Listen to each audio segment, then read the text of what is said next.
Alright, let's proceed. Let's continue. Let's see. Let's go pick up our drip. We didn't talk with anyone here. Okay, let's look at stuff. Instead, you catch a glimpse of Union paraphernalia, strike posters, and samurai pennants. A sign reads, Mess Hall reserved for Union members. Doors open 16. 00. This royal pinball machine is unplugged.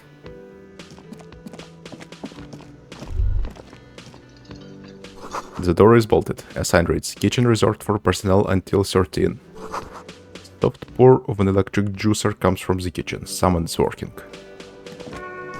This is a water cooler. A large bubble is rising to the surface. The menu has been wiped clean. Only the word Monday is written on it.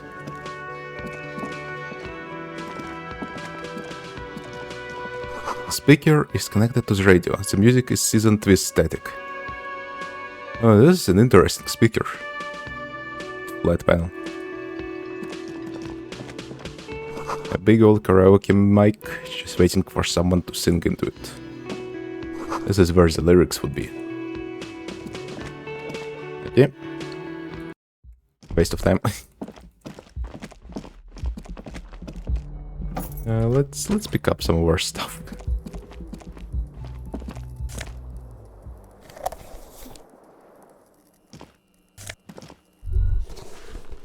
There they both are.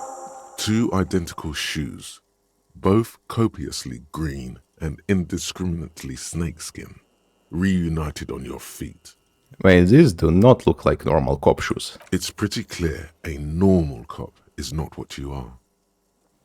You may be what they call a big dick cop.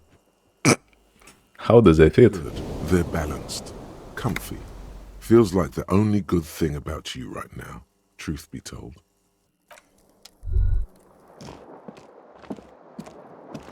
This fan has two chain pull switches. One ends in a tiny fan, the other in a light bulb. A truly horrific necktie has somehow attached itself to one of the blades.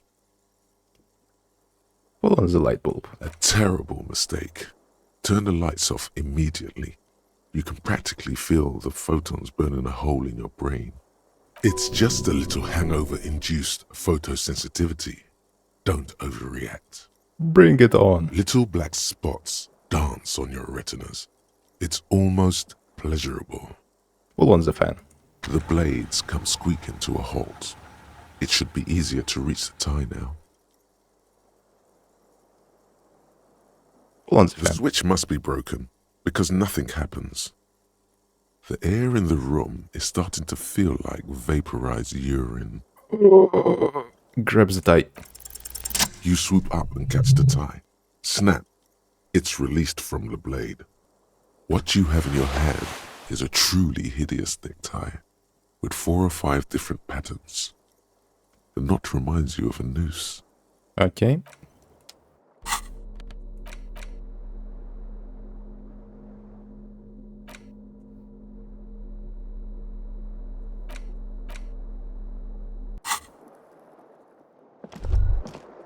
The bed is cold and not particularly inviting, but it's yours. The sheets look awful. No time to rest yet.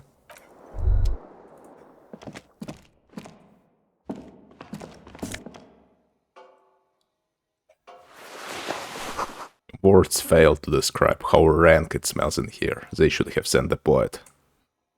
A mirror hangs above a bent and broken sink. In a fierce discharge of masculine energy, someone has ripped half the faucet off. Hot water sprays from the base and steam covers the mirror. You cannot see yourself, just the outline of a man. Suddenly, you realize you have no memory of the face that awaits you there, underneath the soft vapor. Really? Nothing? Really? All recollection of the person you are, the people in your life, and even the world you're in has drowned in a sea of blood alcohol. This was no mere night of drinking. It was a deluge of world-ending proportions. With all the synapses you've extinguished, it's a miracle you can even think this sentence. You've interrupted a true act of self-annulment here. No way, I'm not doing this.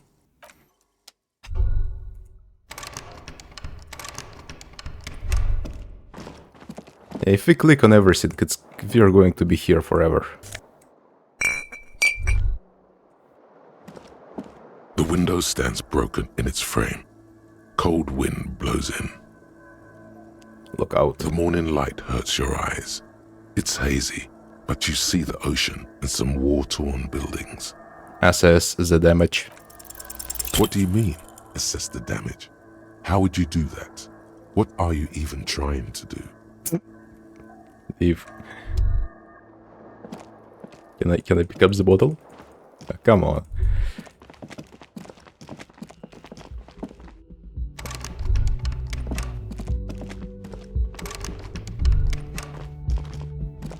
Let's see. The drip. We need to switch to this one for the physical instrument.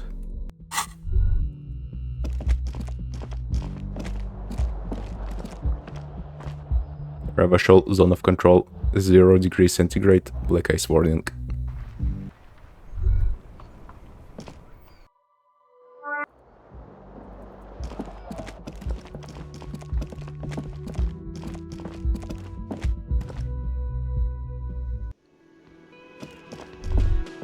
Oh, what did they say? You should totally sing karaoke here, the first chance you get. Your emotions need to be expressed. People need to know your vast, oceanic soul. My soul's cubic content is obscured by the hangover. Of course, at this point, precise measurements of your soul can only be performed from the outside. It needs to be heard, through a PA system, by other people, whether they like it or not. Ram it up their ears, says your adrenaline gland. Violently express yourself. What should I sing when it comes to it? You should sing the sad small church song from that tape you found. Thought it was obvious. I was thinking maybe I could sing something happy, get the crowd going. No. Don't sing the happy song. It's stupid. Sing the sad song. It's profound. You would need another copy of the tape first, though. The one upstairs is destroyed. Finish thought. What is that? Lots of it. And there's some spare change there. Oh, but it's in the other room.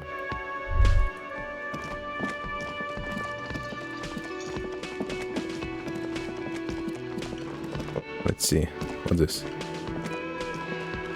A bottle of rum has been knocked over. Beautiful. Dark liquid is spilling out. A man is sleeping at the table, wearing mud-caked boots and rolled-down overalls. The back of his shorts reads Wild Pines, encircled by a log of the tree. He looks one with the table. It would take quite some effort to wake him up. A colorful piece of plastic is dangling from his carabiner. Makes your fingers itch. On the counter, rolled out of his open hand, you see a blister pack of headache medicine. Pick up the pills. The man does not mind. You probably need them more than he does. Inspect the piece of plastic on his carabiner. It's a dock worker's ID, doubling as a shift card and a job permit. A young, able-bodied man stares back at you from the photo. Santiago S. John. Steal it. You fumble with the spring-loaded gate of the carabiner, but to no avail. The dangling items refuse to come loose. They just jingle in an ever louder manner. Like fucking sleigh bells. What are you doing? You're gonna get caught. Stop finger-fucking him, officer! I'm responsible for these oafs and their stuff. Even Sleepy there.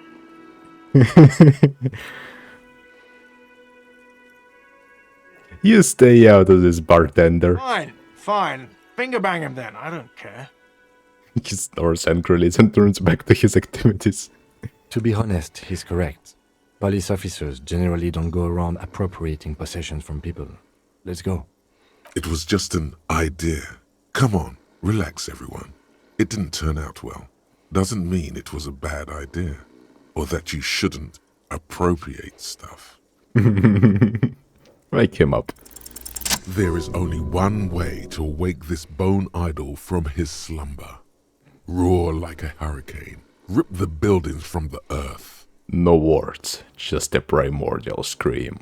Why the yelling, man? The 30-something man slowly lifts his head and gives you a pensive look. I just wanted to see what would happen if I yelled. Congratulations. You've seen the future. Now, if you excuse me again, officer. The worker sinks back onto the table, ready to continue his nap.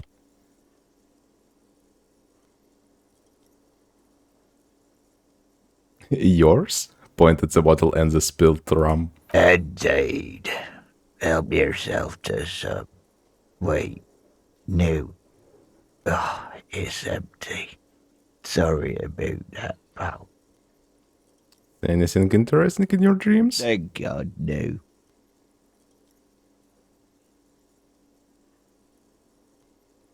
Was it a fathomless darkness into which we ought to be devoured like corpses to a mausoleum? The worker stares at you, his eyes dry from sleep. A web of wrinkles covers his tanned forehead.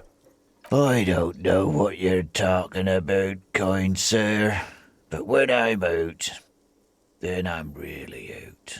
No corpses, no mausoleums, just quality time. Fuck sleep. Despite the headache and the queasiness, you feel like you've got at least a 10-kilometer run in you. Alright, I'll let you sleep. The dock worker doesn't answer. His head is already back down on the table, in sweet sleep. The worker is in a deep slumber.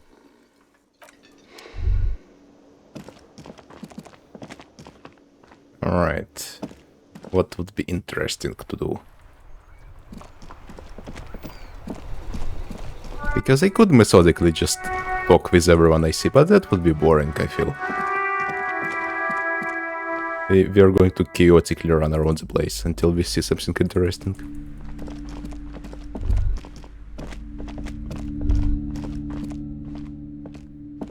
This bookstore is not strictly about crime, romance, and biographies of famous people. There's also a wide range of paranatural literature. Look through the shelf. Amidst the various books, you find one written by someone named Matthias W. Dundas. It's about wholeness, unity, balance. The point of the book, and many others on this shelf, is to give people medicinal advice in situations where they don't have access to paid health services. Interesting. Various paranatural books still litter the shelf. Several maps have been attached to a bulletin board hidden inside the alcove. They're held up by small pins. The board has come loose from one corner. The maps look old and faded. Your eye catches a map of Insulinda, a map of Revachol, and a map of Martinez. Look at the map of Insulinda. This large map displays archipelagos. You see a constellation of small dots on the light blue emptiness of the Insulindic Ocean. The largest in the northeast is La Caillou. You are here. Another far away in the southwest, Seminese Islands, Ile de Fantôme. What else? Ozon, Laurentide, Fas à la Mer, Archipelagos, North Arcade Islands, all just specks of dust on the vastness of the Insulindic. On the edges of the map, the color fades into a blur of dotted lines, black and white. In the northeast, a dust mite stands on the north coast of Caillou. In a bookstore, it's you. Radiating outwards from you, the suzerain Revachol. With a radius of 80 kilometers, still, the crown jewel of this Isola would be barely visible. Squint first. Squint?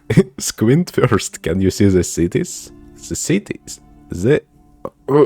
Can you see cities on the islands? You can, on Caillou, Revachol, a single black star, on Ozon, Fondelier, and Vimandu on archipelagos, Croyan Moran, Villiers, on Semenine, Olduvai, and on Laurentide, Deora of the Seven Seas. Look at the edges. The ocean breaks apart into a tangle of cosines and azimuths, all pointing into pale nothingness. Windy is the north azimuth. Grad is the northeast azimuth. Samara is the east azimuth. Seo is the west azimuth. Isolas, they're called. Connections to other worlds, words past the Incelindian, unknown to you. You only know you've never been there. You have little idea what they are. Distant stars, gods, but looking at them makes you feel almost non-existent. Whatever they are, the Isolas are immeasurably large compared to you, and very, very far away. Perhaps they are gods, gods of distance and outer dust. Impossible. 17. Your total 7. Oh, that would be pretty hard to crack. Huh.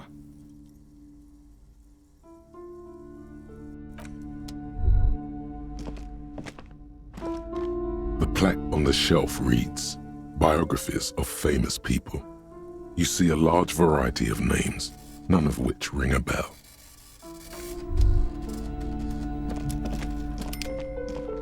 These shelves are overburdened with books from the same series.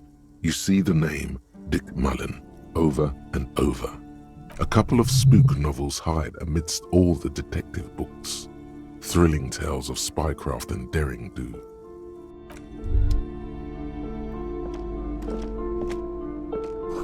Quaint picture book brochure, very colorful. It's a tome of fascist magic, rather candid. What? Another boring book, just discarded here.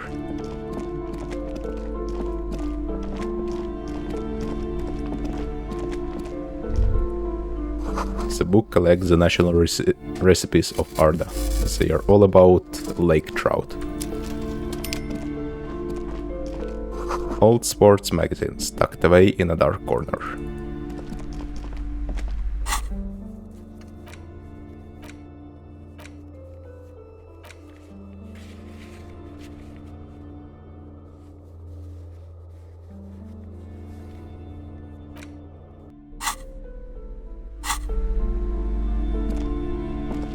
A small mountain of colorful board game boxes.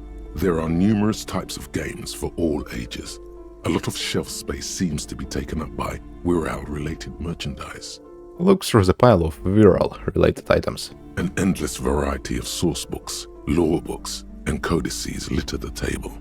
The topmost book is titled Welkin Compendium, 2nd edition. There's also a large hardbound tome with intricate cover art, The Hunters of Katawak, Boreal Creature Compendium, and a Pick Your Path adventure gamebook titled Tales of Wirral, Cavern of Velkrag. Anything that really catches my eye? There's a box that says Wirral, 3rd edition Mega Setting Supplements Module. The side panel notes, a fantastique adventure board game, new maps and miniatures. A sticker on it displays 25 real. Nonsense for anemic Beano-clads. Oh wow, that's expensive. You can buy it. Seems like a weird item to buy. We should keep it in mind. The display rack is brimming with worn paperbacks featuring an extremely muscular, sword-wielding barbarian on the cover. Nearly all the titles contain the word Heimdall somewhere. Man from Heimdall series. This is entirely, completely you. You have found the right books. Look through the display Rows of books. and rows of Heimdall men blur your vision. You make out some titles. Man from Heimdall and the Mammoth Riders. Man from Heimdall, Return to Heimdall. And the solipsistic Man from Heimdall and the Heimdall Man. Good God, how many are there? Maybe 100. Man from Heimdall and the Sages at the End of the World. Man from Heimdall and the false god. Man from Heimdall and the scorched earth. Man from Heimdall, the Heimdall colonies. Man from Heimdall and the swamp beast. Man from Heimdall and the snow crabs. The snow crabs. Those snow crabs are worse than they sound. Is that all? Not even close. Man from Heimdall in hell. Man from Heimdall and the forest of slaves. Man from Heimdall under the lake. Man from Heimdall, Heimdall burning. There's even the Trial of Death, a pastoral combat gamebook set in the world of Heimdallaman, and so much more. Pain threshold, medium. Do any of the books call out to me? A twinge at the back of your head makes you flinch. Your eye starts twitching. What is it? Your hand reaches toward a book with glossy cover art of the very muscular man from Heimdall in chains, kneeling in front of a staircase leading to a throne. A woman sits on the throne, leering at the man. Between the throne and the Heimdallaman lies a bonfire, casting shadows on the wall. The shadow of the woman's headdress looks like a pair of devil horns. The title reads, Man from Heimdall and the Devil Woman. Aren't all women devil women? Especially those leering types who seem to wear nothing but an armored bikini. There's also some sort of a snake lizard beast slithering around her abdomen, chest, shoulder region. The display rack before you is burdened under piles of Man from Heimdall novels. Something to potentially buy in the future, but we do need more real. Because we are running low. You see a set of tattered curtains blocking the way to another room. A strange cage-like trinket dangles from the curtains. Excuse me, officer. The back room is strictly for employees only. Pull open the curtains. Just as you're about to pull apart the curtains, the petrified voice of the shop owner cries out once more. Sir, don't touch that. I told you it's off limits for the customers. Your hand has closed around your pendant, your fingers nervously playing with the talisman. Parapsychologically speaking, we're dumb if you decide to open them. I won't be held responsible for the consequences. It's too dangerous. She looks away, mumbling. Why is everyone always messing with the curtains? Why can't they just buy books like normal people? I don't care, you can't stop me. I'll open them. No! Please just talk to me, officer. Come here and let's talk this through before you decide to do anything extreme. Lies. Rip them open, we say. You see a tattered set of curtains and a polyhedron-shaped cage-like trinket. Rip them apart. For real this time. You see a dimly lit room full of dusty furniture and trash. A doorway stands in the back, covered in dozens of scary little cage-like trinkets, your shadow looming over it like an omen. I warned you, you're unleashing forces beyond your understanding. Oh me oh my. What the hell is this? Ghostly silhouettes of hair dryers. Vaguely androgynous portrait of a man.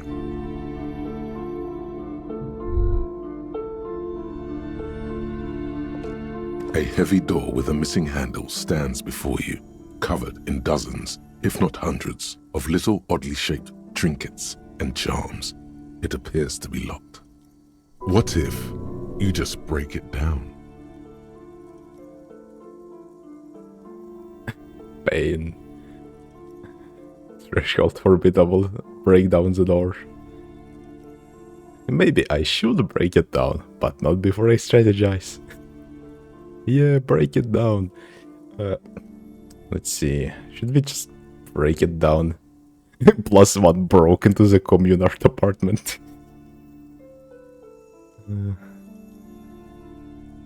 Break down the door.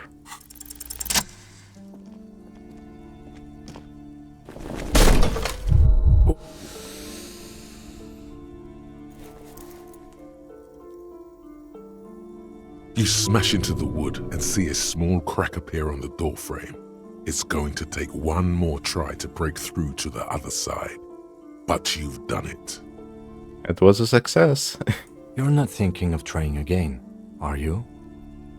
The lieutenant stares at you as you stand there, silent and brooding. Smash into the door again, wordless. Smash into the door and shout, "Fuck the system!" Shout, "Freeze drawbacks, hands up now." Fuck, it hurts. Smash into the door again, wordless.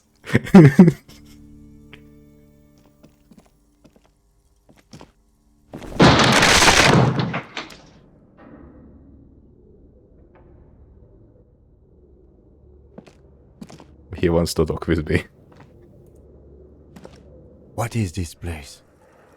The lieutenant stares at the dusty training equipment. It's an adventure! No idea, Kim, but my head hurts. My head hurts bad. No, it's an adventure. No, it's a gym. Though it looks like no one's been here in ages. I doubt the electricity still works. Good thing we have a flashlight on us. Don't forget to take it out of your bag before we move on. Some specks of dust shimmer in a faint beam of daylight falling from the window. Other than that, the room is dark. An eerie feeling rises in your chest. What if there's a reason why no one's been here for ages? Let's just keep going. I'm sure it's a regular abandoned house. Nothing mysterious here. Sounds good.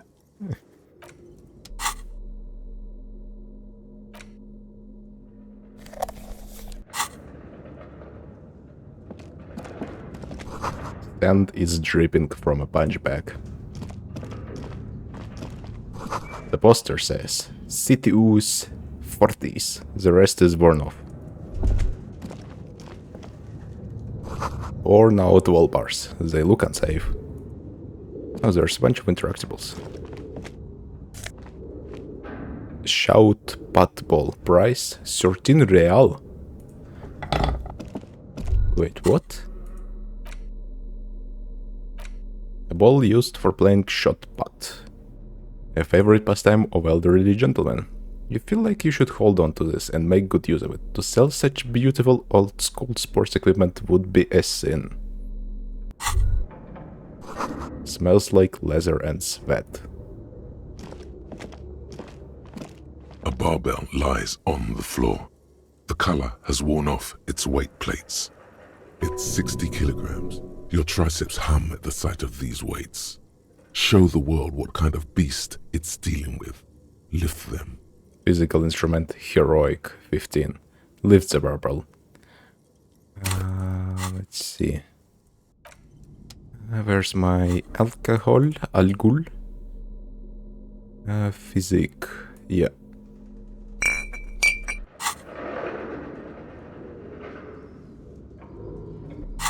Oh. There. Activate. There we go. The barbell waits patiently on the floor, like a dog for its master. Lift the barbell. Oh no.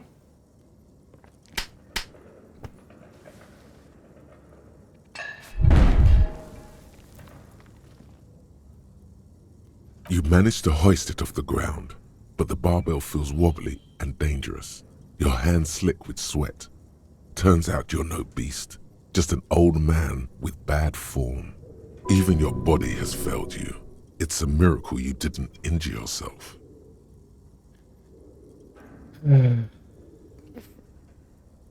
Fuck you, stupid barbell. Seems like I'm a little out of shape, or maybe these gloves just suck. Whatever, weightlifting is for the intellectually impaired anyway. Say nothing. Weightlifting was never my favorite either. The lieutenant is obviously handling you. At the station gym, I mean.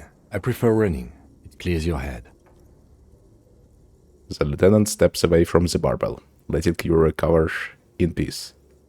Letting your recover. Typo.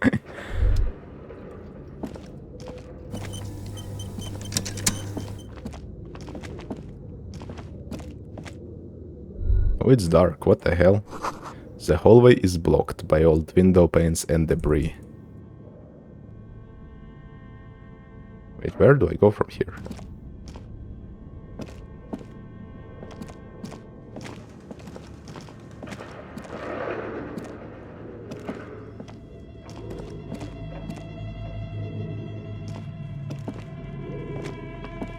The flashlight doesn't seem to be doing much.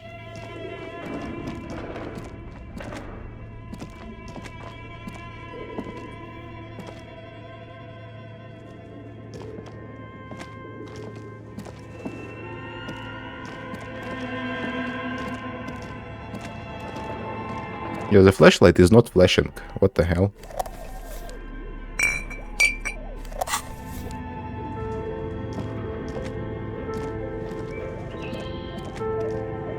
Oh, what happened?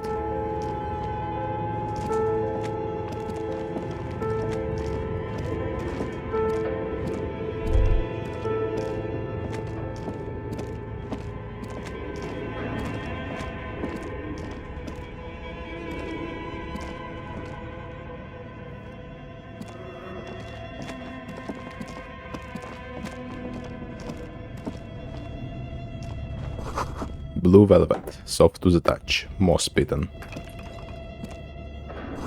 A naked mannequin torso, a strange yellow color. Money!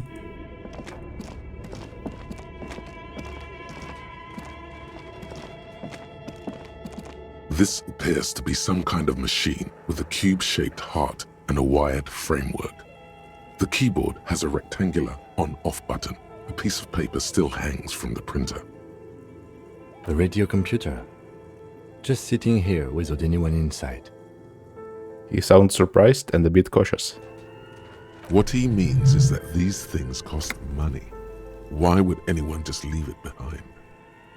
This is the Ream Civic radio computer, model RC5120, equipped with a Feld mainframe and a Ream-compatible printer. You think I should turn it on? Nah, we'll just turn it on The without machine asking. lights up like some prehistoric animal stirring from its slumber, revealing fluorescent play and print keys on the keyboard.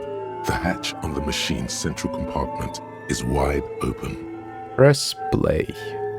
Nothing happens. Something's missing. There's no tape in the player.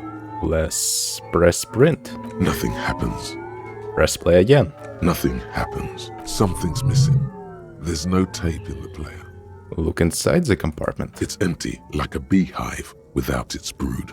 Some cables have been left dangling, disconnected. This is where the memory should go. The lieutenant notes, observing the machine.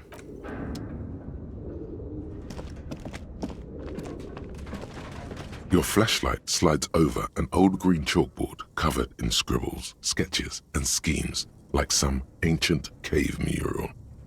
Some of the writing has faded with age, but you can still make out sections here and there. Photos and drawings have been pinned to the board. Inspect the drawings. These lithe, pointy-eared creatures appear to be different types of welkins. You make out autumnal candle welkins, casting wax-based magic. Space machines. What? Translucent welkins, with organs shining under their skin, and even ether welkins, hailing from the vast emptiness of sidereal space. Translucent. Sound pretty cool. One of the welkins, towering among the rest, appears to be different, however. Examine the Velkin. This is important. It's Vara Hamira, a high welkin, his face white and scarred like cracked marble. This is clearly a Welkin supremacist. The note says, all non-Welkin races will be purged. The Haldor, the Twarg, the humans, and even headless men, all of them, purged. Imagine a world filled only with Welkin, Green Welkin, Dread Welkin, and the High Welkin to rule them all. An inordinate amount of time has gone into drawing these little Welkin creatures. Whisper. Sam is a Vulcan supremacist. Political commentary. That one has a great beard too. The lieutenant notes the Velton's facial hair. Who are these creatures? Who drew them? Are they real? I have so many questions. This looks like concept art for a project. It's not really real. Well, this has been educational. Let's move on from the Belkins. Just look at those details. So much effort. Inspect the photos. He's into it. The photo collage depicts barren, icy landscapes wrapped in perpetual night. You see permafrost and glacial landforms, dead trees grown in under the snow. Entire oceans have been frozen from shore to shore. There are pictures of settlements on dried up riverbeds, abandoned in a storm. Animal corpses in the dark, carcasses and bones. Albeit dark and cold, this vision also feels cozy in its own way, like eggnog or morphine, a much-needed respite from our own world.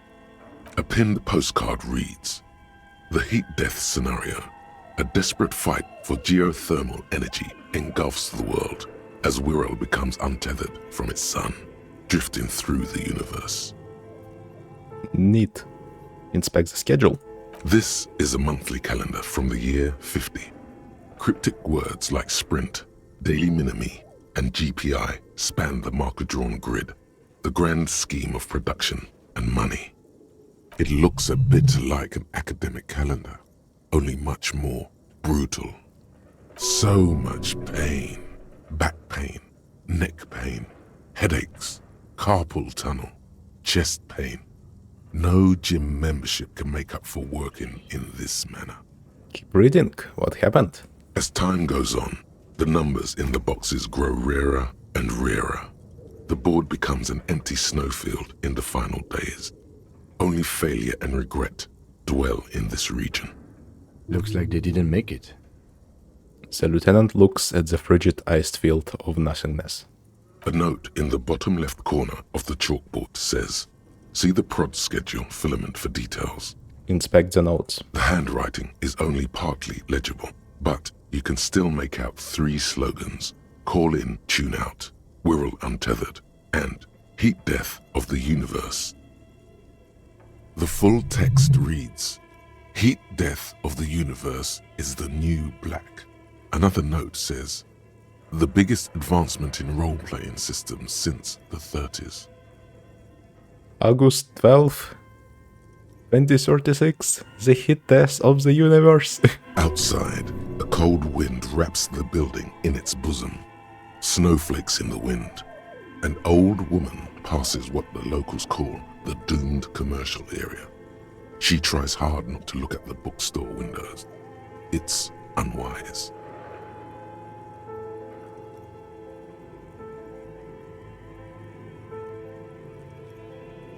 Leave.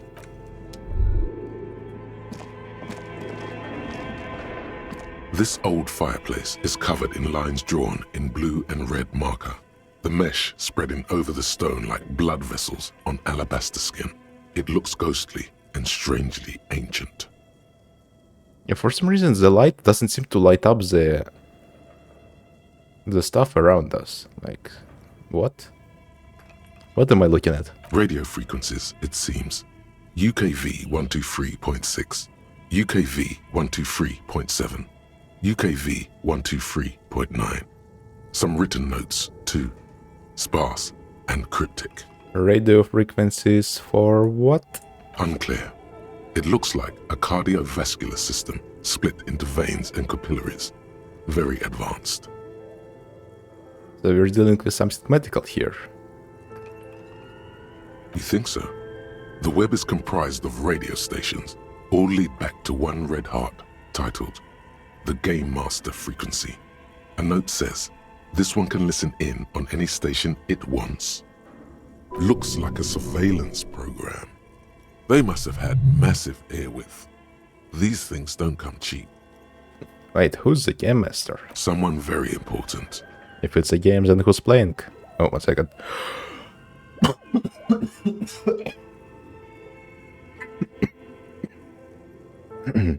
Whoever decides to call in to a call-in station, it looks like. A list of names under the stations suggests people across 6 Isolas would be playing. Muindi, Insulinda, Kotla, Grad, Samara, and even Il Mara. My god. It's as if the less money they had, the more ambitious their project became.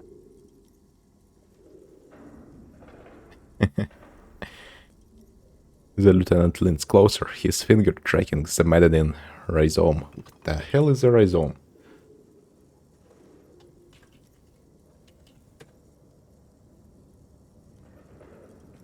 Let's see. The main stem of the plant that runs typically underground and horizontally to the soil surface.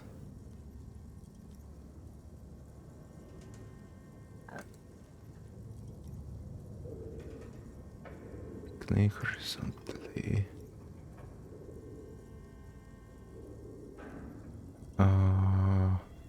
Philosophy? Concept post-structuralism describing assemblages that lost connections between any of its constituent elements.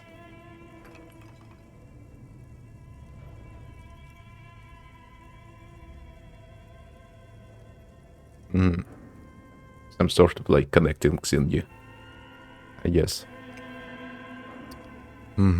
The cost of Airbus alone must have been huge. Exactly. This schedule, I know doom when I see it. The company was running out of funding. What else? Squinted at the lines. Nothing.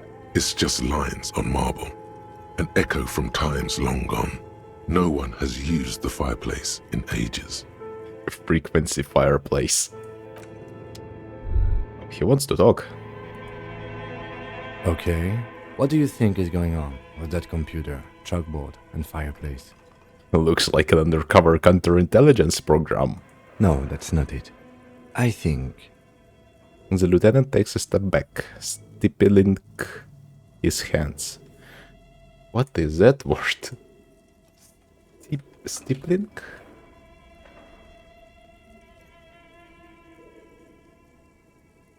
Oh, it's like... It's like this.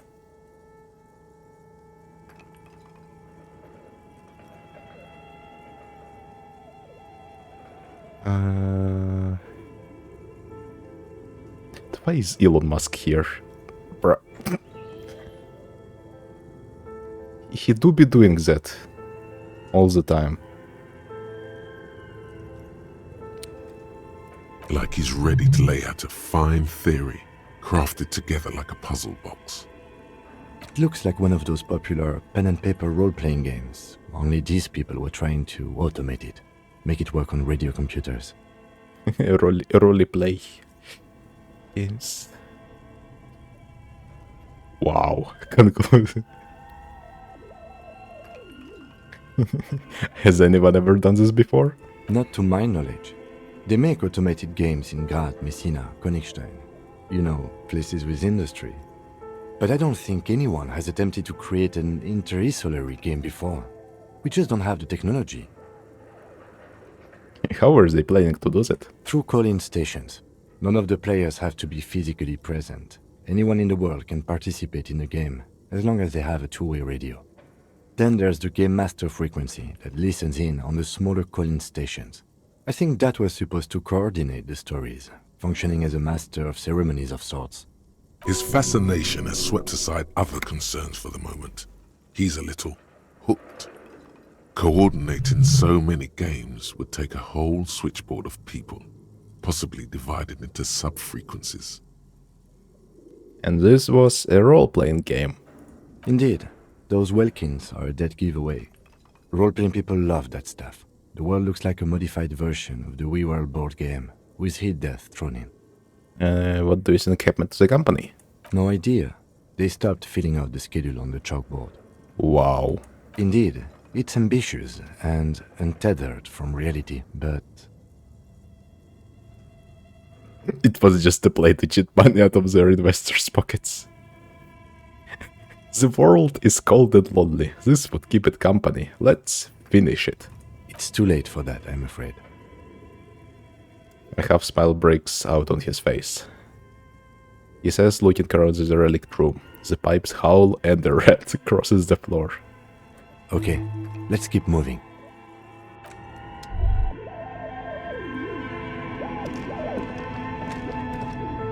I wonder why I cannot just see anything. Is it some shader quality?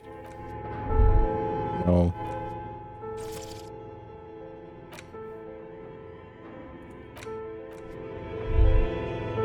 Maybe it's supposed to be like this, but it looks very weird. Dynamic shadows, maybe? Off? No. The light just doesn't seem to be working very well.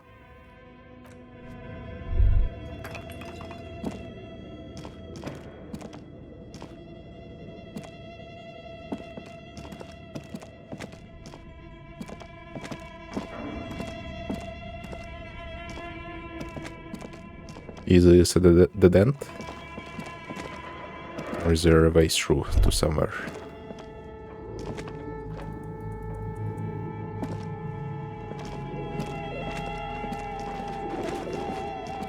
Oh! But where are the clothes it used to display? As a mannequin. I guess, yeah, there's a door here.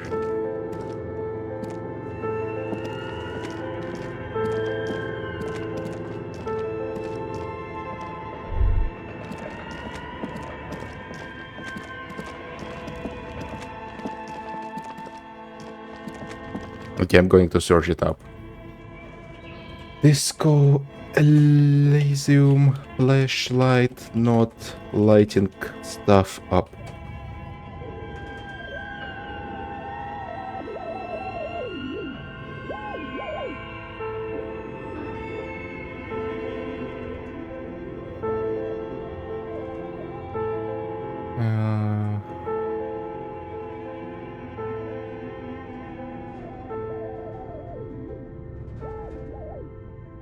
No, don't see it. Maybe it's supposed to be like this. In which case, that's weird. Maybe if I zoom in, would be...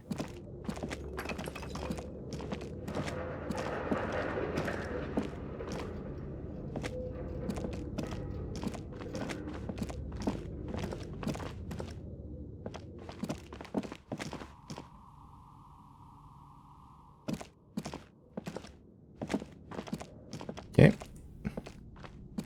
An iron safety curtain curves before your eyes, folded like a bellows.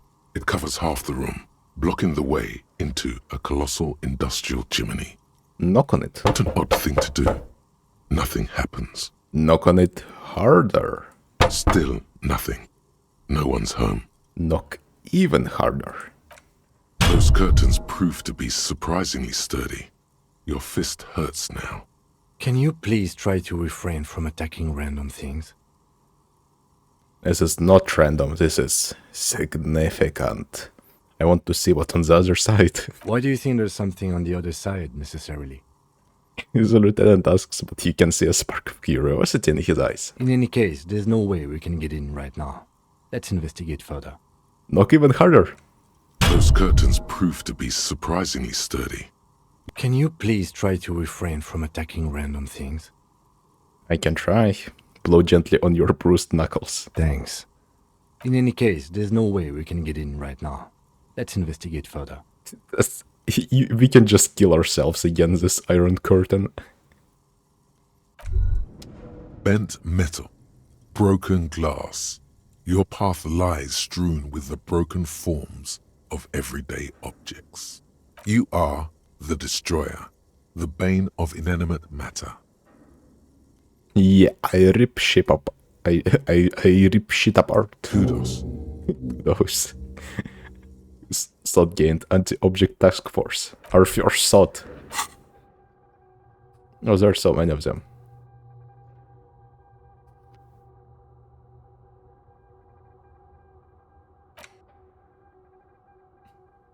Take a look at your hands. See how bruised they are? See those little scars?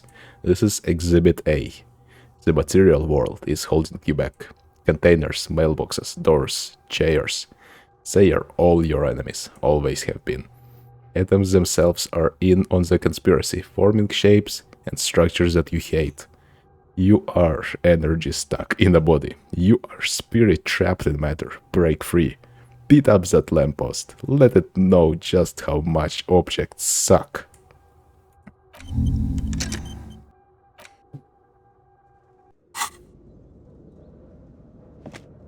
Alright, yes, this is a... Oh, wait, we have a crowbar. Maybe this will do something? As before, an iron safety. As before, an iron safety curtain curves. Yeah, nothing new.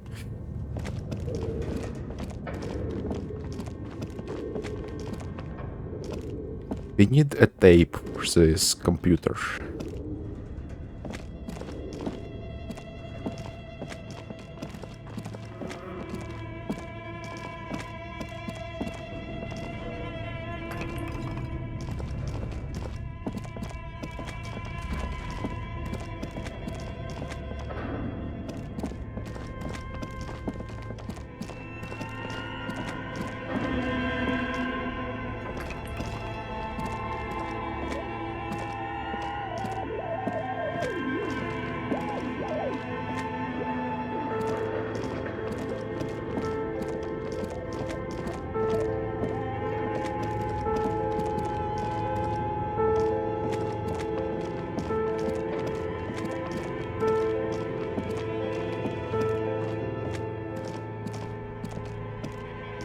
The barbell waits patiently on the floor, like a dog for its master.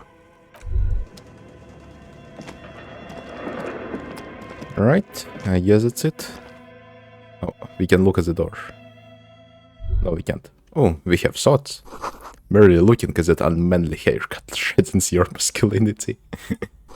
No sane person would ever put their head into such machine. Is this like a haircut thingy?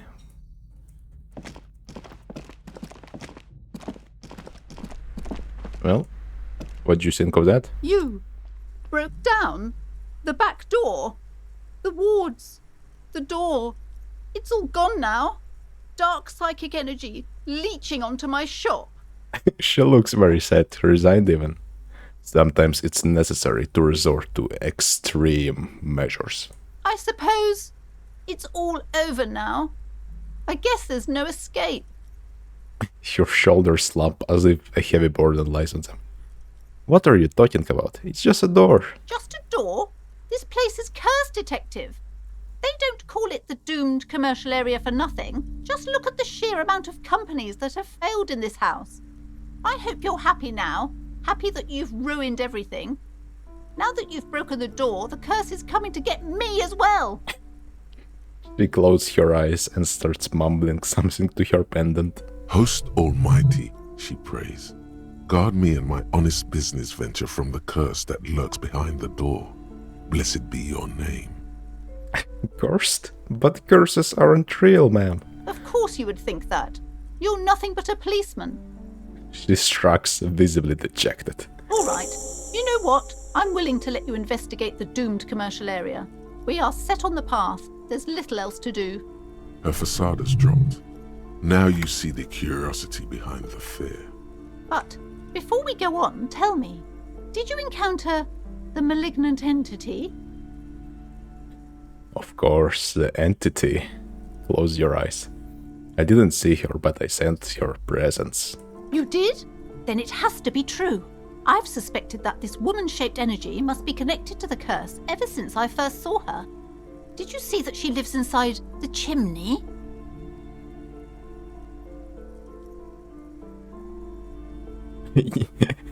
Chimney, the passage between heaven and hell, of course. It all makes sense now. Yes, that chimney is part of the building's central furnace, and it's enormous.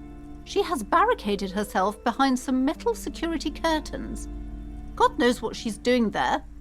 Some unnatural magic, I assume. You should go find the entity and ask what happened to all the companies in the building. And do return to me after you've talked to it. I'm quite anxious to know what she has to say about the curse. I had a few more questions about the curse. Okay, but please, only a few questions. You wouldn't want to disturb the spirits. How does this curse manifest The yourself? curse Itself? is so much worse than you could imagine. It's a disease, eating at the very foundation. A shiver runs through the woman as she looks around the dimly lit store. It's the curse of financial distress, of ruin and bankruptcy. Wait, that's it? I was hoping for something more supernatural. She pierces the curtains again. Your voice drops to a whisper. But officer, there's nothing natural about entire companies declaring bankruptcy. I'm talking about cacodemons feeding off bad business practices and disappointing income statements. There's something wrong with this building, I can tell you. Ever since I arrived, I've sensed an eerie lingering presence, as if I was unwanted here. Never mind, I had other questions. The woman before you scans the store, her shoulders rigid and tense. Every now and then, she nudges her glasses. That's all I can say for now. Book peddler. What the hell?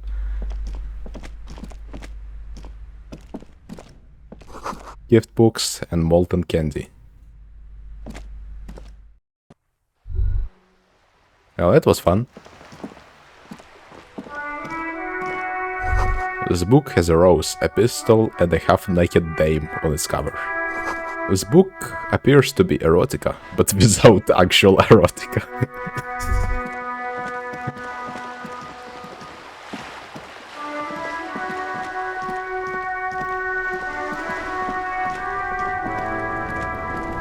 The bench. Do you just use it to pass time? Or... The worn and beaten wooden planks of the bench do not look overly comforting. We can sit on benches after we've solved the murder. Let's go. some great tectonic force has cracked the pavement like an eggshell. Probably artillery shelling, knowing the history of this place.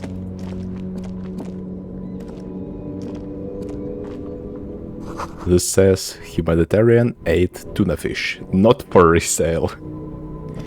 There are clothes inside. Cheap second-hand clothes, smelling of strangers' body odors. My favorite.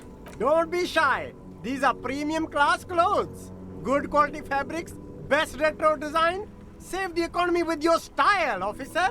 Browse through the box. You find your hands deep in tattered and faded garments made from weird polyester blends that make your body itch and sweat in all the wrong places.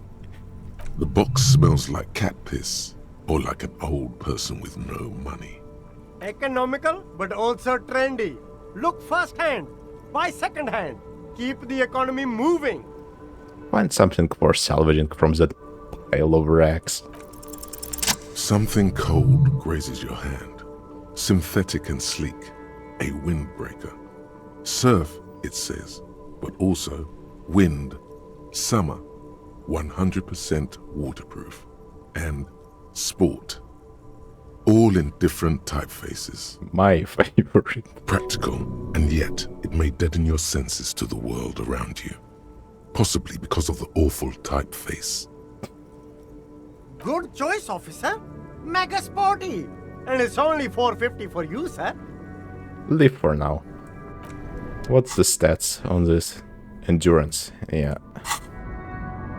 On that one, it +1 composure, -1 shivers. Don't really need that.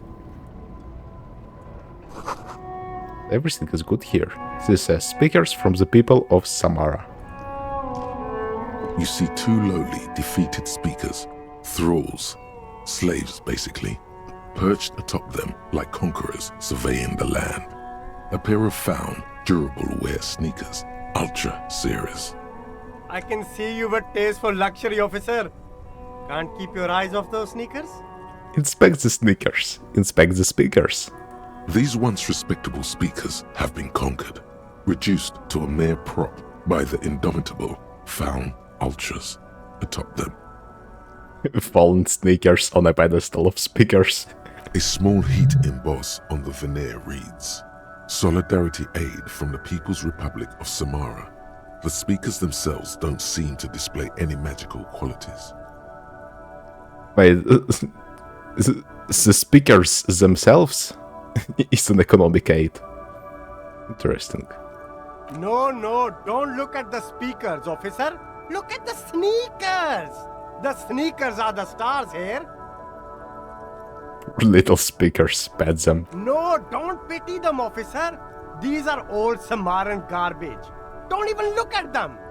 Check out these super cool, fun ultras instead.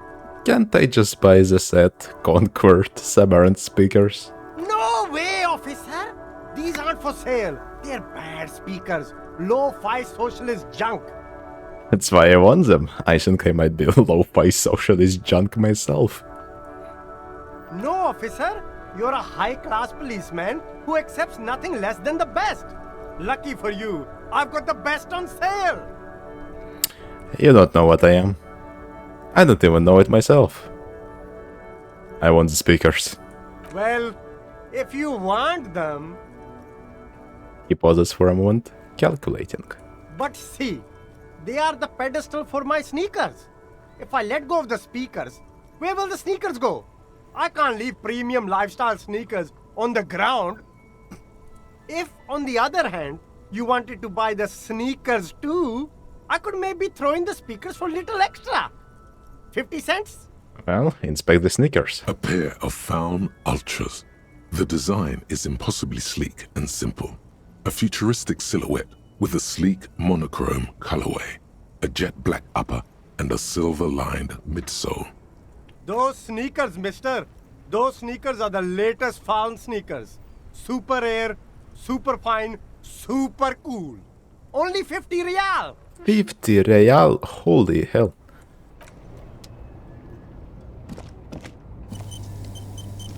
You see a Samaran street vendor surrounded by a motley assemblage of goods. When he realizes you're looking at him, his face breaks into a wide, welcoming grin. The name Sileng is embroidered over his breast pocket. Happy shopping, officer.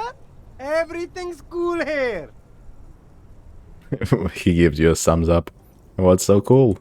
Everything's cool. The goods are cool. The customers are cool. The place is cool. And one more thing, officer. From out on the bay, a cool wind gathers. It sweeps into the city, tugging at the textiles hanging around the stand. Some distance away, the sound of a tin can clattering across the street can be heard. You're very cool. Bang, bang, bang, bang. He makes both hands into finger pistols and fires a few finger bullets into the air. You feel a twitch in your index fingers. There's a finger shootout brewing. Whip him out. Don't shoot, officer. Have we got an arrest here or just a shakedown? A shakedown. Good one, officer. You're a funny guy. Now what can I do for you? He nods towards his shabby wares. Just kidding. I'm really here to shake you down for some answers to official police questions. Then fire away, officer. Persuade him to give you some money. No need to dress this one up. Just tell him what you want. I want your money. Now.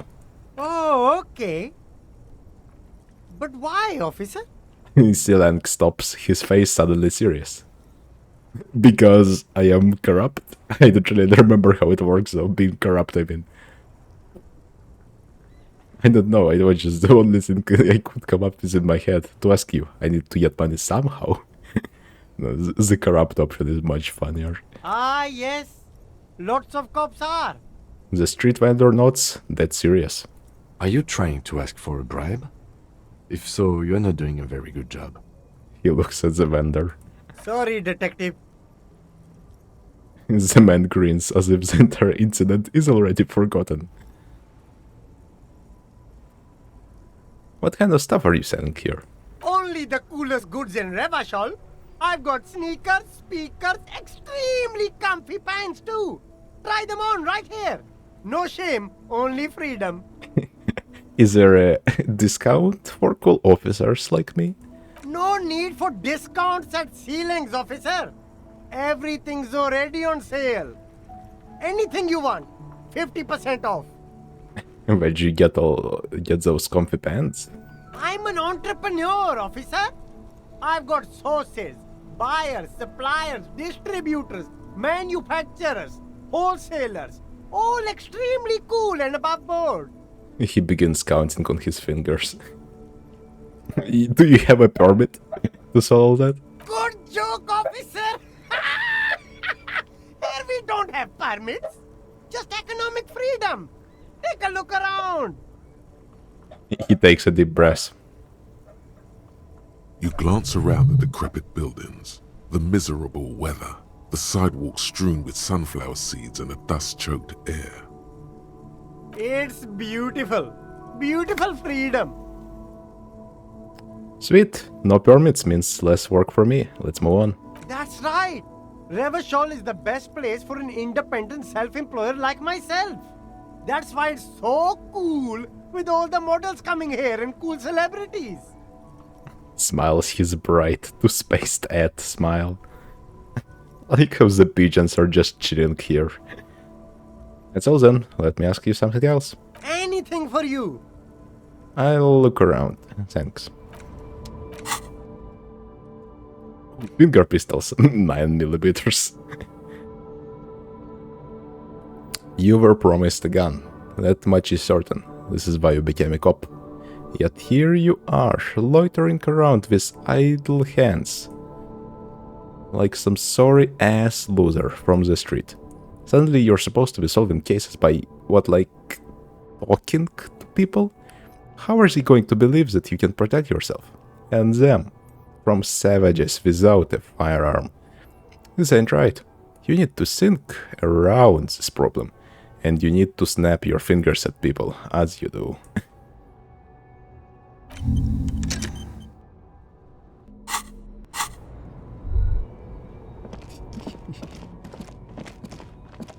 Let me just look at the trucks a little bit more.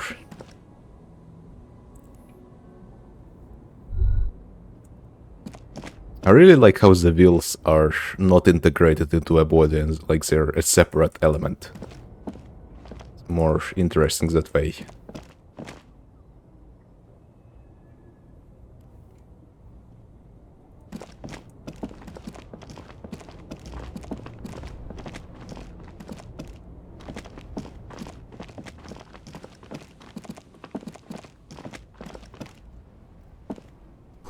Roy's Pawn Shop. Fast cash for faster times. Right, we can look at stuff around here. Maybe there's some stuff we can buy as well. Mostly military wear, with a few more eccentric fashions thrown in. Oh, drip. Wow, a very large red t-shirt with an impressive print. Kim, get out of there. From the other garb. Just Kim in the closet. Oh yeah? Oh yeah, the print depicts a muscled man striding toward you, a giant sword in each hand, encircled by burning embers. Behind him is a cluster of cabins engulfed in flames. Beneath him are the words, Hyundai burning. Sniff the t-shirt. Smells like worn cotton and a little old sweat there. Worn cotton with a side of flea market or trash bin. Sniffing is okay, but please don't try anything on. Can't have you leaving your photon emissions in the fabric of things you're not going to buy. What's the deal with the man on this t-shirt? It's the man from Hendal. Walking away from his burning village, yes. I'm guessing I'm supposed to know who this man from Heldal is, but I lost my memory recently and I need remembering basic facts. Need help remembering basic facts about reality. Huh? I said I lost my memory recently and need help remembering basic facts about reality. Oh, I see. That's tough, man. I feel the same way sometimes. The man from Helmdale is the hero of a series of popular books based on a fictional version of Kotla. In fact, most people don't think that man from Helmdale ever really existed, but they are wrong. Helmdal isn't a real place. Neither is the man a real man, of course, but both the man and Helmdal are an ontological necessity. But hey, it's not worth getting into an argument about. What did you mean the man from Helmdale was real? I mean, even if the man from Helmdale didn't exist before the adventure novels, the stories have made it so that he has. It's simple, really. Okay. He sounds incredulous. You sound skeptical. It's not that complicated. All that's required is a more robust understanding of cause and effect. Besides, I've been to Kotla, though not quite as far north as the Helmdal, and watched northern lights travel across the sky. Very unique, energetic tides there. Stop talking about this nerd stuff. It will make you weedy. Buy the damn shirt already. It's powerful. How much are you selling this t-shirt for? 2 real. That's dirt cheap. Couldn't you just give it to me for free then? I feel like that would be pushing it. But we are here to push things. But why? Perhaps I could repay you in some other way. I deal in goods, not services. Ooh, +1 fizz instrument, +1 shivers, -2 authority.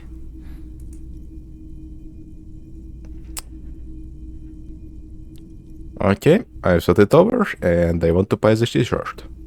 Welcome to Helmdal, officer. This just gives +1 fizz instrument. So this +1 fizz, +1 shivers, -2 authority. But who needs that when we can just bust people down every time we need?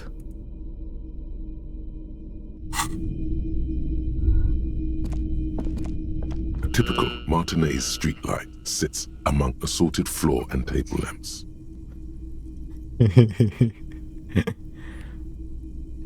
How much for the streetlight? 700 real. A bargain, I dare say. Oh wow. Can I steal one and sell it then? A bargain? No, it's not. He's trying to sweet-talk you into buying trash. 700 sounds about right. I imagine it wasn't easy sewing off that street lamp. Hey, I don't know where it came from, but it's not every day you get to buy and sell something so extraordinary. 700. Let your gaze run over the streetlight. The light pole has been carefully cut, and the wiring has been redone and attached to a standard indoor plug. The light buzzes faintly, but persistently. Fancy. There's nothing else you need to know about the light. The boomboxes on the shelf look well-loved and well-traveled. Chipped, dented, they stare at you with the unblinking eyes of their tape reels. Stand on the tips of your toes to see more. One especially catches your eye. Deep gold and amber plastic with a big old handle on top. A classic boombox that says Stereo 8 approved. Just make sure it works before you buy it. What I really want to know is, could this device come handy in my police work? Shopkeep, the Stereo 8 approved machine here. Is the Harman Welsh W2, made in Vespa, designed in Seoul, plays all reel-to-reel formats, 2mm, 8mm, 12mm. It's even got a little radio in there. It'll set you back 12 real. Pretty cheap. What I really want to know is, could this device come handy in my police work? If police work means playing tapes, sure. You can use it for that. Or any other time you'd need to play a tape. Are you sure this is all in working order? Absolutely. I've tested each one myself with recordings of speech, found sounds and music from a variety of genres. Even though I don't really like music. That's all. A bust of a woman. The plaque simply says DEI. What? In the dark, a film projector is veering away.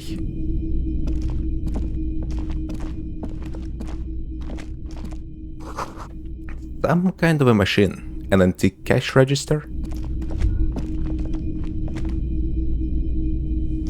You see rows of toy soldiers guarding the rest of the trinkets displayed on the table. Some on horseback, others in rags, others yet in bright blue uniforms. All are stern and unyielding in their duty. Dig up a truly cool figurine in the box under the table. Why? What's this? A headless man riding a horse? A headless man wearing futuristic tracksuit trousers that say found. What's this? To show it to the shopkeep. Oh, that's the headless phone rider. Of course, not knowingly. There's been a lot of interest in that particular figurine. I had to hide it so it wouldn't fall into the wrong hands. I've heard about it. I've heard the headless phone rider rides a headless bull. He says with amusement. The lieutenant studies the tiny figurine in your hand. Yes, there are several competing versions of the story, but I believe this figurine is a more canonical representation. Look at Kim, then back at Troy. Sorry, what are we talking about again? The Headless Phone Rider. It's an urban legend about a man who rides the streets of Revachol sporting a fawn tracksuit. As you see, he's missing his head. He points at the decapitated figure. 50 cents. Bargain priced. I'll throw in the tiny cap too. I think he's looking for it, or something. That part of the story has many interpretations. Poor Chess, the headless phone rider, and his cap. Did I mention that this figurine is supposed to be lucky? Always carry it with you. He grins.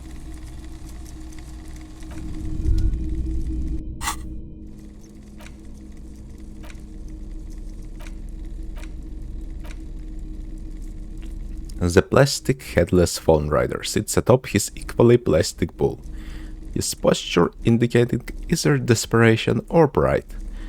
Comes a set with his infamous phone cap, for which he lost his head. The head is not included. Let's try to sell the ball. To sell such beautiful old school equipment would be a sin, and we are a sinner. If you don't mind, please put the flashlight away. Some of us have photonic sensitivities. That's a pure talking. There's no flashlight. Put the flashlight away, officer. Having it is a privilege, not a right. Okay, sorry.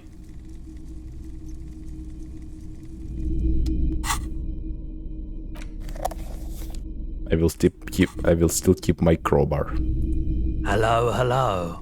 Let me know if I can help you with anything. Is there something I like to sell? Sure, let me have a look. I'll check my pockets. Anything else you're thinking of selling?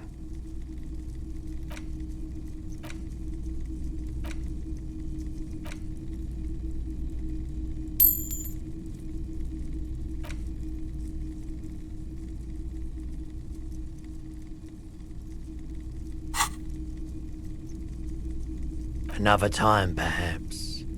I have other business.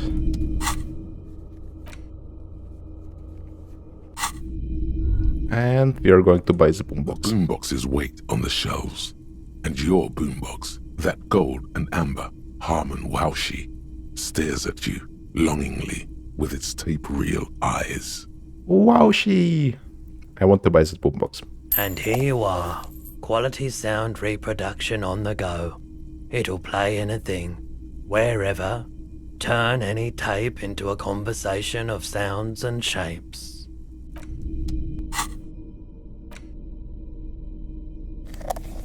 Let's go.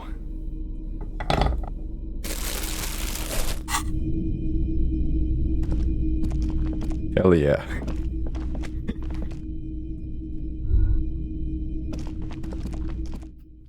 So far this has been a very productive day.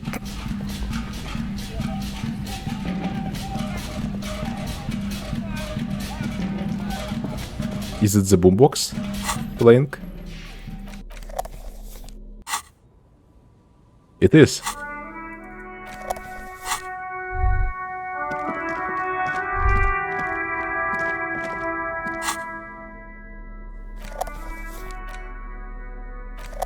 This reel-to-reel boombox of everyone's use. This is a little bent up, a little chipped, and honestly, not that loud either. Looks cool though. Excels at being carried on the shoulder, allowing you to play audio type items and blast music into the face of unsuspecting strangers.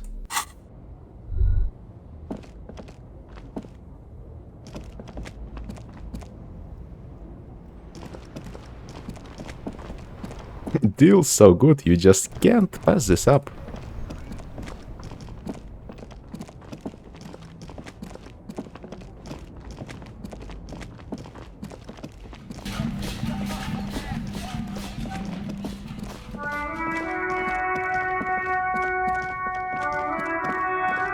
Sometimes the music plays, sometimes it doesn't. I'm practically giving away goods here.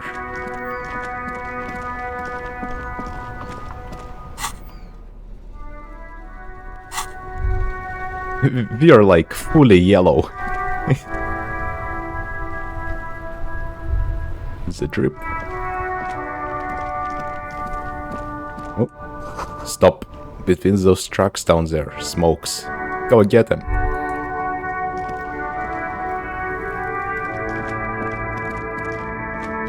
Where? Smokes? Where? Where? Smokes? Where?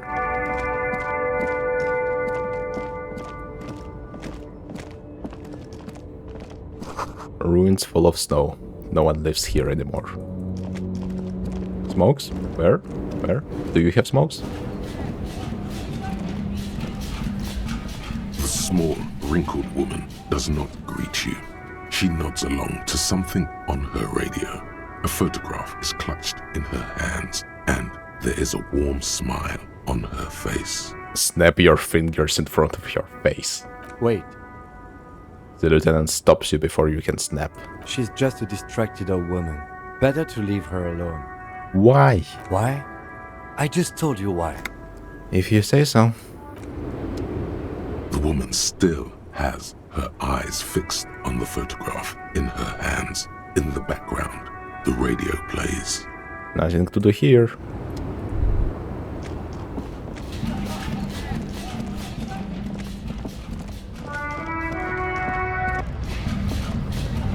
Ooh, is that money? That is money. Yippee!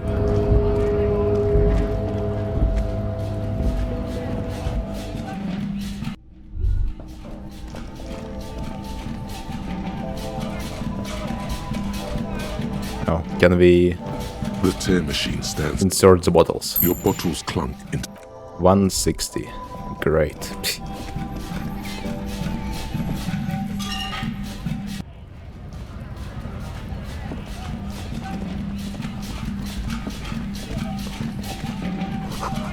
Closed for winter. Please use main entrance.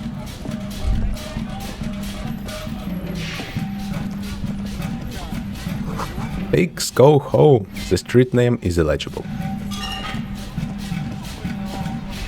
The street sign reads, "Fuck the police." A heap of snow melts in the spill barrel. The RCM in Martinez. What can I help you with? The young woman looks up at you. You sound We surprised. don't see a lot of police around here, that's all. Later. I don't ask questions, I explore. I am a gander and a hunter and a gatherer. Feel like a traveler. And mutters to himself, accenting the beats as he goes. Keep listening. From another planet. Hey there. He finishes and turns to you. I am the law. You sure are, my man. He nods apathetically. What's going on here? It's the jam, my man. He motions towards the sprawl of lorries with a sweeping gesture. The air from the east is thick with the smell of crude oils, heavy metals and other byproducts of the modern era. You can almost taste it. What's a jam? It's a traffic jam for the ages. Harbor gates up the street are shut tight. No explanation given. Workers on strike, scabs agitating, an all-around clusterfuck. Meanwhile, we're all stuck here in long-haul limbo for days upon days upon days. Upon days. He glances south, down the road. Limbo, huh? So that's where I am. Yeah, exactly. So, how long have you been here? Feels like forever. Like I was born on this here roundabout and this was all I ever knew. Just me and the metal and the tires, the oil and the fumes of mazout. Extravagantly phrased. But I can roll with it. Yeah, imagine. It's been a whole week already. He snickers. So tell me, what do you need?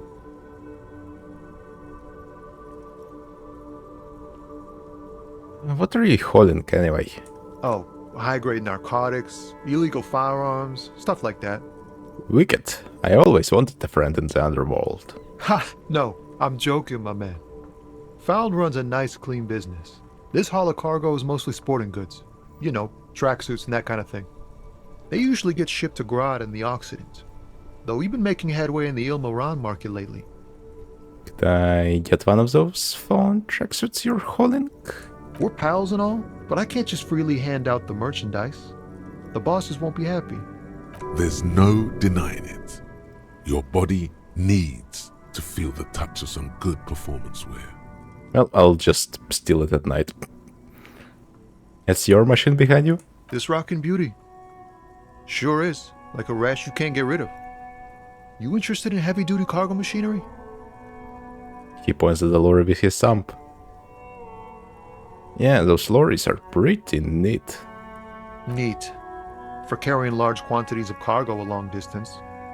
These found tracksuits need to find their way to the kids way out in Wamrau and Loran Bird somehow. So nothing illegal then.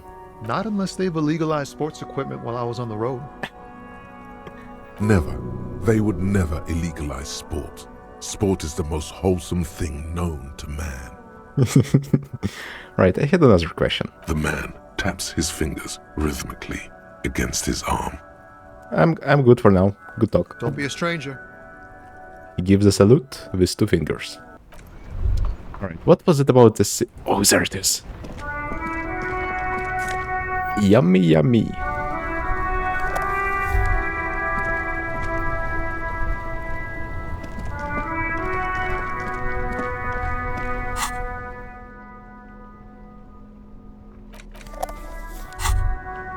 There it is, a brave little army in your pocket. The 1st Smokes platoon. 20 brave souls standing in salute, ready to step into fire for you, sir. Pull one out of the pack. You picked the best one. This soldier is fat and succulent. What are you waiting for? Light up. Re-become yourself. Light it up. Get a load of this rock and roll cop hair, people. Johnny Thundercop fishes a cheap lighter out of his pants. With a flick of the thumb, there's fire. A primal satisfaction. Here we go. The lighter's dark green disposable plastic. Safety's off. In your case, the safety is always off. Dip that bad boy in the flame and breathe in.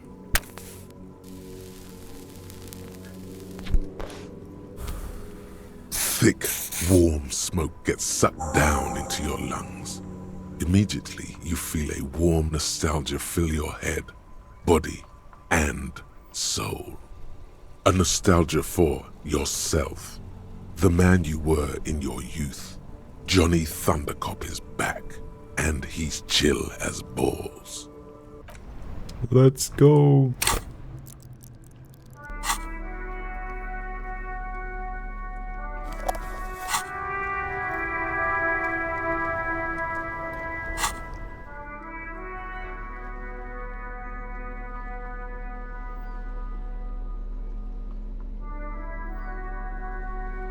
We have so many stat modifications from the clothes and stuff.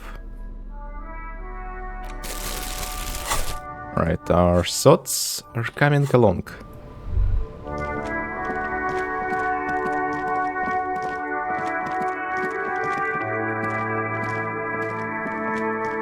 You see a set of tire tracks in the brown slush that covers the plaza mosaic. Reconstruct the movement. No, these tracks are not interesting at all. Let the street sweeper just sweep them away. Why am I looking at this? Cop habit. You look at everything. Not now.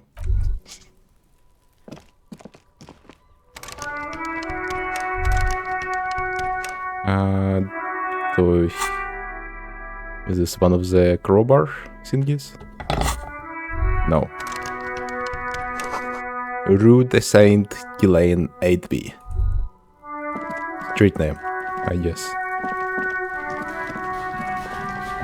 Ooh, trash can.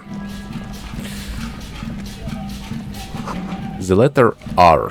Where's the crown? On the ribbon below. A light above descending.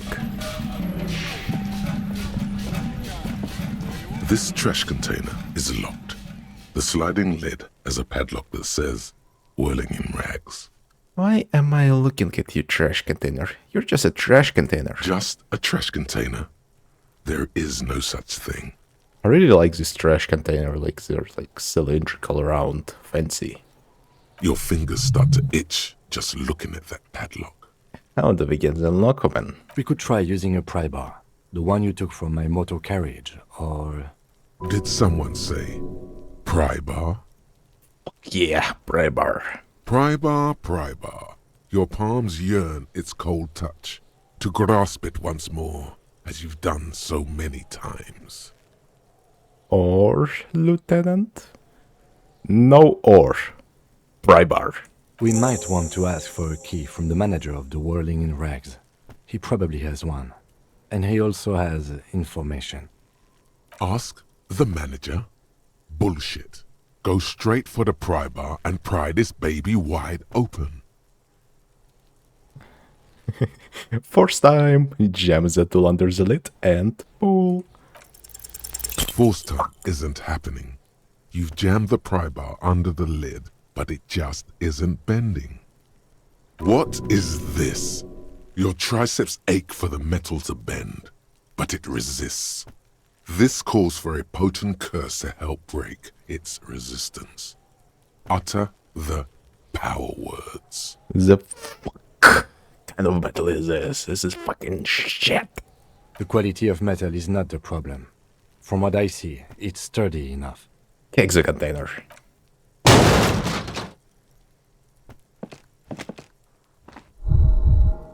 Unsatisfying. Hurtful. You hear a ringing sound, but not quite hollow. The can seems to be full. Full of itself. Content. Happy you failed. This snickering trash container is having a grand old time. Yank from the pry bar with all your weight. There's a creaking sound as the pry bar slips under the lid. You hang from it like a moron, huffing and puffing. Clearly the technique is wrong, but nothing else comes to mind. That's it. I can't pry it open. Let's ask the manager for the key. This is clearly not working. But I wanted to use a pry bar. I feel like I'm losing out on something not using the pry bar. You are. The pry bar is quite satisfying and handy. But you are just not good enough at prying. We should get the keys. He nods without the slightest hint of irony. We need to crank up our fizz instrument. We need more XP.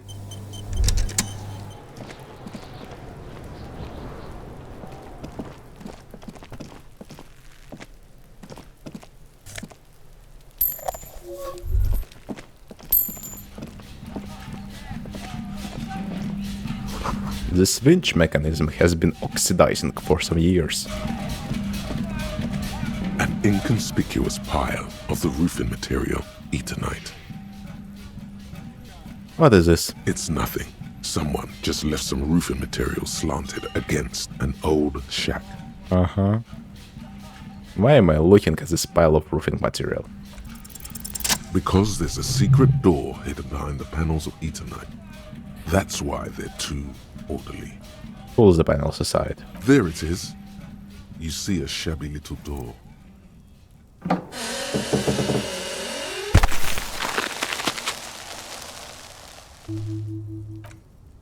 What is this then? A tool shed? Let's investigate. He peeks inside.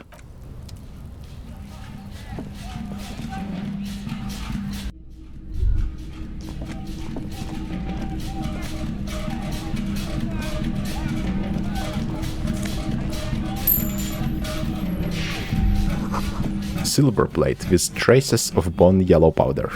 Be still, my beating heart. It's amphetamine. Sweet amphetamine. The lieutenant isn't studying the powder in the mirror. He's studying you. I heard amphetamines make you a really good detective. Are you a really good detective? No, I'm just a regular detective, thank you very much. Someone has taken narcotics here. Perhaps the police should interfere? Perhaps not. This is below our pay grade, detective. However, he points to the ladder in the corner. See that ladder there? It's probably another way into the industrial harbor, no? The secret path the local kids use. Damn it, I wanna do some crack. The poster says, get out of the way or get fucked up. That's actually a found slogan from an aggressive youth-oriented campaign. Cured pig's head. It looks mummified. An empty tube of magnesium supplement. What the hell? Why is there a pig's head here?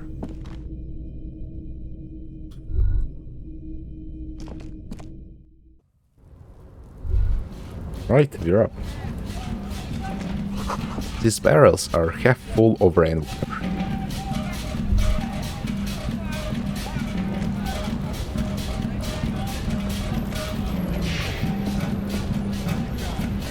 And we're up here now. This doorway is going to collapse soon. Restoration pillars keep the ruins together. Postcard. Money!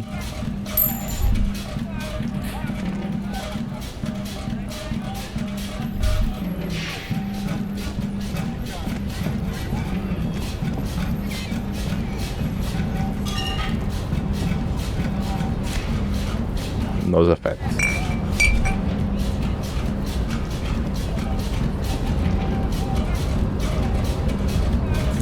Money. Money.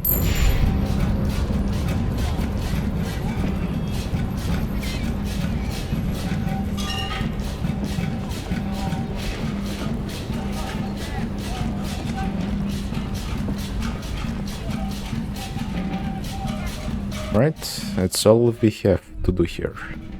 I wonder if I can do the crack at night when Kim is not watching.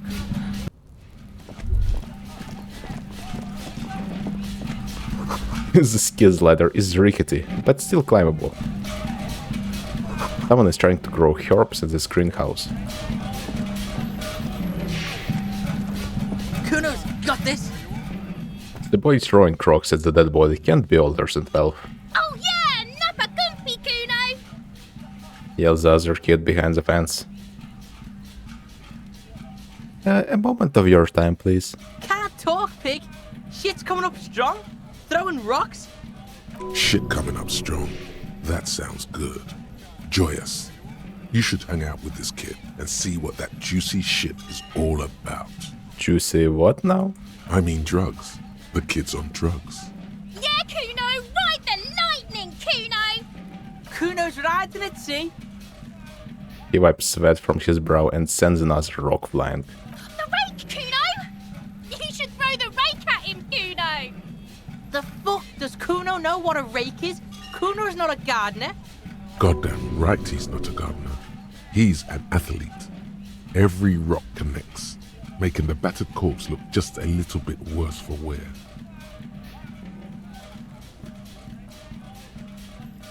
Kid, you wanna hang out? I'm not an erk. Fuck no! Kuno doesn't buy that shit. Fucking entrapment shit. Fast. This kid has got street smarts. You got a good hand, kid. What? You wanna fuck Kuno now? What? No. That's it? That's all you've got? No! Got your ass handed to you by the Kuno?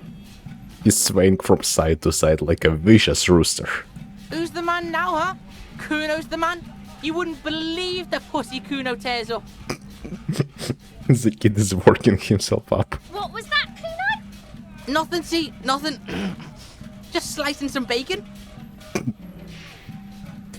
Kim, what should we do? We shouldn't do anything. I don't tempt such forces. What horses? You will see. Are you kids' siblings? The fuck are you talking about? He throws another rock. He's calling us Kuno! He says we're fucking each other! What the hell? Look, I have questions for you. Entertain the Kuno. Show me what you got. What you got there? What you got, huh? Show me what you got. He juts his chin out. The kid moves his hands like a basketball player dribbling fast. Kuno, I found your shack. Point to the shack. You found Kuno's secret door to Kuno's secret shack. It was closed for 5,000 years. How the fuck did you get in? I face shifted through the roofing material. Shit. Get the fuck out of here. You can't do that. He can't do that, Kuno! He's trying to fuck at you again! Pigs can't displace. Can't do that teleport shit. He says to himself, then turns to you. How did you like it in there, pig old boy? Kuno's got a lot of cool shit there, right? What was that with the big head? Oh, that? Kuno decapitates pigs. That's just a Kuno demo tape.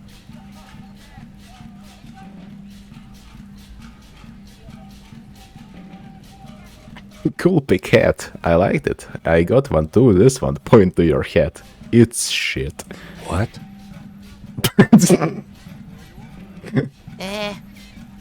What is this shit? Fucking on yourself. This is weird level shit. Kuno doesn't go there. Fuck your shit back to normal! What is this? What's with the tip of Magnesium with Kuno? It's a vitamin pig. Don't you know anything? He looks at you like you just pointed at the sun and asked what it was. You could use some.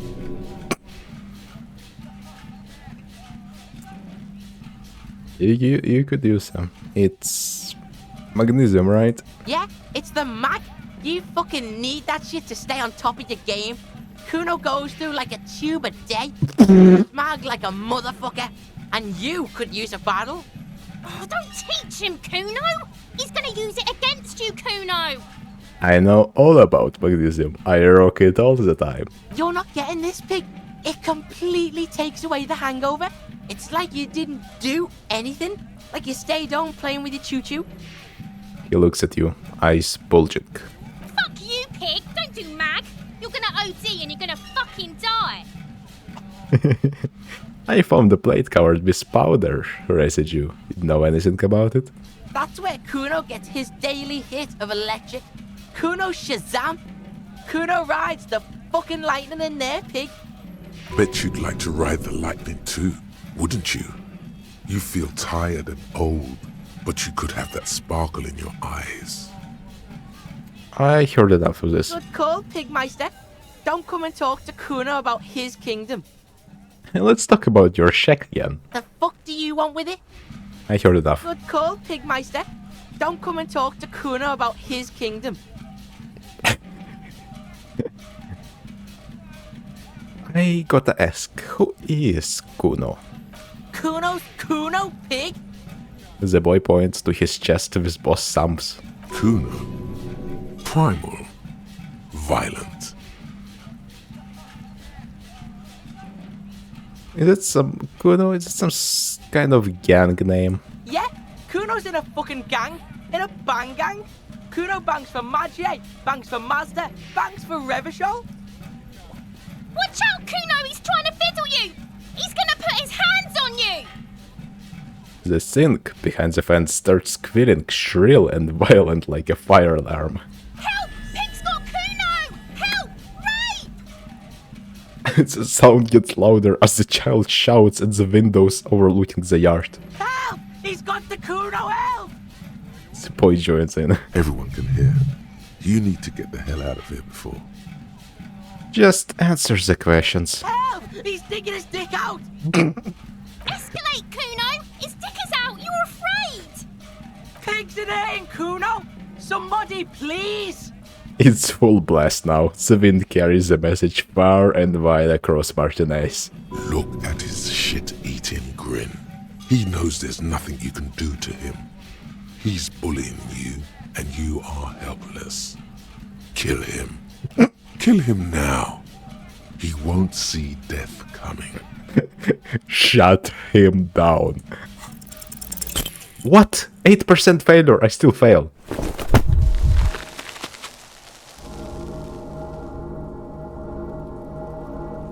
You didn't shut him down. Your fat fist didn't meet its target. Instead, it pulled you down with it. Then I think try to hold it together. Pig's trying not to cry. Kuno can't believe this shit. Can no one stop the Kuno? It's like he's now realized he has superpowers. Pig, Kuno thought you had this. What happened? Kuno can't do anything now. He's reasoning with joy. Like the power you gave him is too much to take. Fuck your shoulder, fuck your knee, fuck your fat body up! The one behind the fence hisses like a lit fuse ready to go off from the light. Yeah, I deserve this. Yeah, you deserve this. Trying to show your dick to Kuno. Kuno was scared.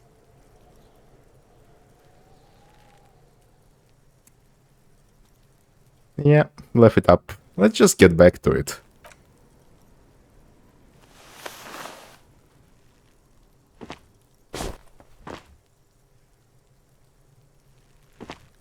Kuno beat the shit out of the popo. Beat your fucking knee off. The kid is laughing so hard, tears are running down his freckled cheeks. I told you not to tempt such forces. The annoyance in his voice is directed at you, not the gremlins. Now, how about we go and do something worth the public's time? Hear that? Magnesium. That's what you're lacking. The lack of magnesium has you slouched. The magnesium levels in your blood are dangerously low.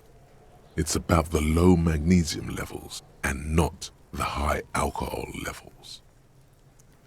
I fucking knew it wasn't the alcohol. Or the other things. Yeah, the other things. Long live the other things. Made you strong as an ox, they have. So there's a lack of magnesium in me. Yes, and it's critical. Look at yourself. You're practically devolving into a fish due to the lack of magnesium in your bloodstream. So I need to mag it up sideways. Mag it sideways? What are you talking about? You need to mag it up. You've probably had 2 heart attacks and a minor stroke already. And the only prescription is insane amounts of magnesium. You're saying I need to become a magnesium-based life form. Yes, if you want to live, you need to evolve. You need to transcend the carbon barrier. Go to the apothecary and buy insane amounts of magnesium. It will reverse the damage to your circulatory system. Just remember, it's not the alcohol. Buy more of that too. Alcohol is not the problem. And it's certainly not the dextroamphetamine. Nor smoking for 40 years. It's the lack of magnesium and excess of coffee. You should stop drinking coffee. It wreaks havoc on your gastrointestinal system.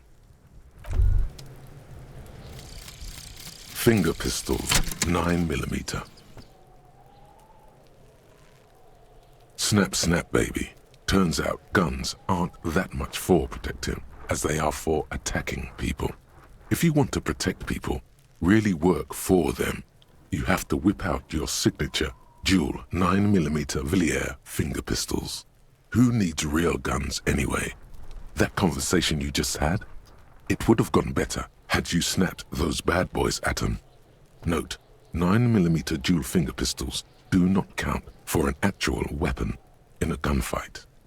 True. It would have went a lot better. +1 reaction speed. Safety is always off. Empty hand slots give suggestion +1. Magnesium-based life form. Internalize. It is generally understood that human beings are carbon-based life forms. Organisms. Using little carbon tubes together to form complex, mushy structures capable of thought, love, and locomotion. It is also known that these structures sometimes like to take the edge off by consuming ethanol, amphetamine, etc. In such cases, it is important to supplement your body with magnesium. Tired? Mag it. Down. Back time. Liver damage? Maximum back. Some people say magnesium doesn't really do anything, and you just need to quit. What do we tell them?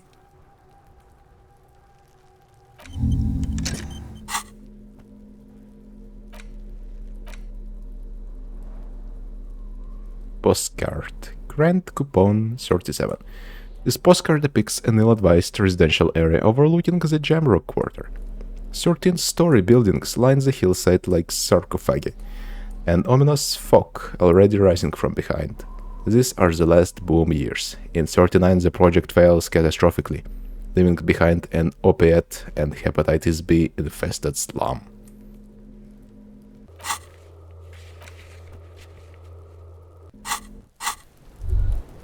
Look, see? It's the fucking war pig!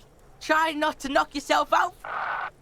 I've come to ask questions. I still have a case to solve. You belittled yourself before the Kuno. Now you must seek his forgiveness. Your voice is calm. She doesn't dignify you with a look. Look. You're on my crime scene. I can't have uncooperative civilians here. Whoa, whoa! What's this psycho shit? You're gonna pretend like nothing happened? The boy hovers in your face. He's trying to forget it, Kuno. Don't let him forget it just like that. Reminisce with Kuno. First, you try to fiddle this, then you punch yourself in the face. What was up with that? Yeah, Kuno, what was that? The sycophantic, people-wearing pup behind the fence agrees.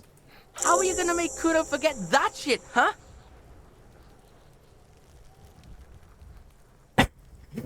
Check out this bizarre drug I found. Show him the Purulodon.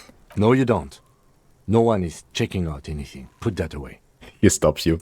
Bitches slapping each other, fighting for Kuno's attention.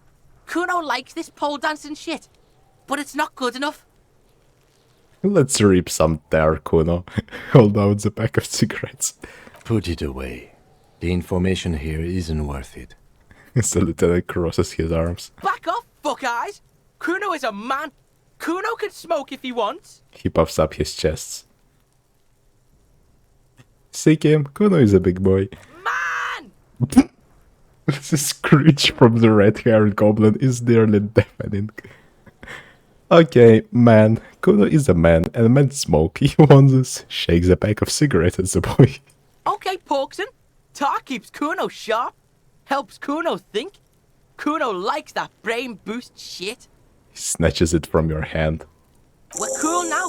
But don't be pulling this shit on Kuno, or Kuno's gonna have to beat the shit out of you again. Figure out what's going on with this kid. He's on your crime scene, bossing you around. And he's been here for some time too. This is where he hangs out. You have to get more out of him. He could be useful. Kuno, listen, I know this boundary pushing thing is new to you, but it's old news for us grown-ups. Get your snout out of Kuno's ass. Kuno knows how hard Kuno pushes it. Kuno pushes it hard level. He waves you off. You should give up, Popo, or the Kun will keep fucking it out of you. The Kun. You okay, Kuno? She looks worried. The Kun has her confused. That went wrong. He took it as a compliment. Then he had a minor seizure. My empathy 1 locked. -1. Kuno dominated you.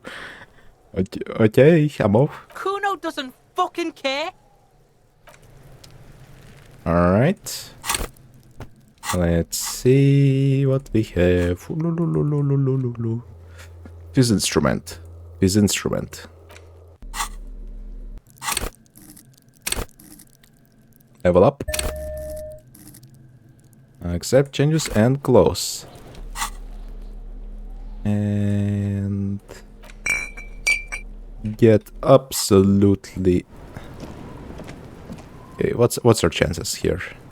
This trash container is locked. The sliding 83. Can I? Hello? Can I? Or do I need to wait for the cigarettes to expire? There. Action. Oh, no, I can use it.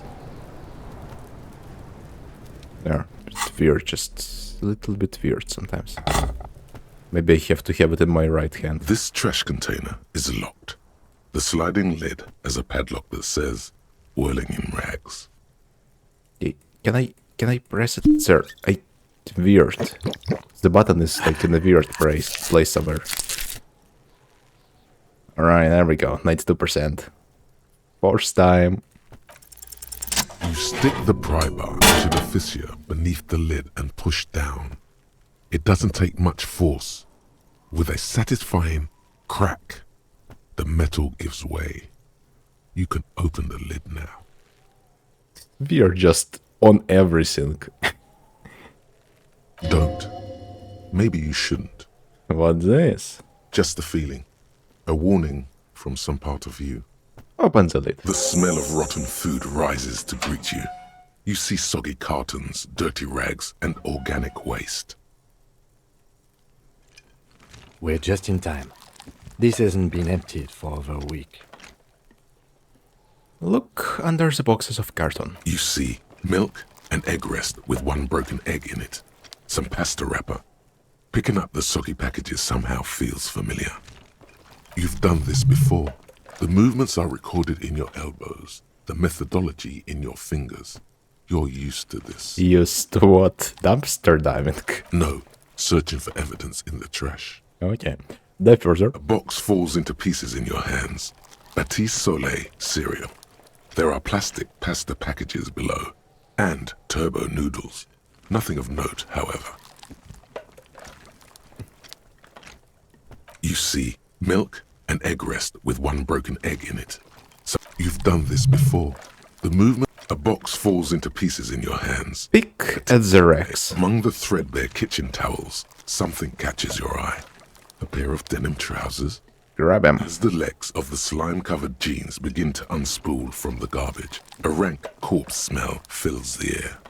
The victim's clothes? Cadaverine odor is faint. If these belong to the deceased, they were removed when he was still in the early stages of decay.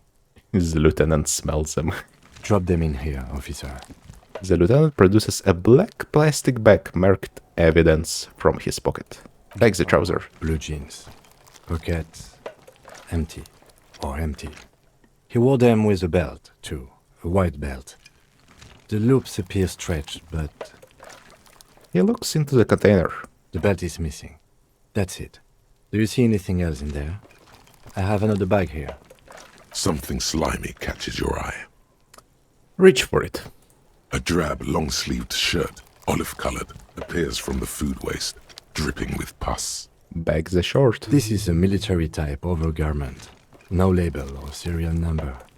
This is the kind of rib-knit shirt that's worn over light armor to conceal it in an urban scenario. Anything more?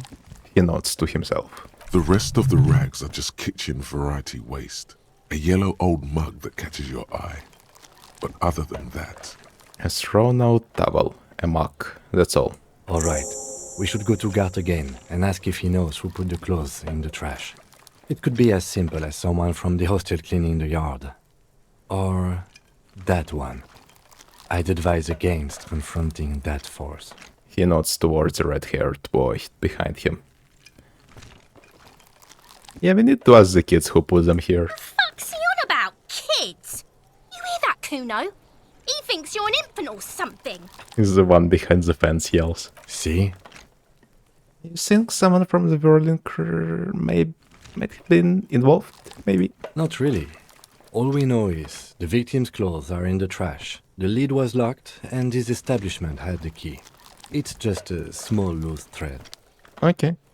The lieutenant nods, then looks back into the trash container. Search the food waste. It's just organic waste, cold and slimy on your hands. Apple and potato peels, mostly. Unidentified sludge, and the occasional chicken bone thrown in for good measure. But hey, what's this?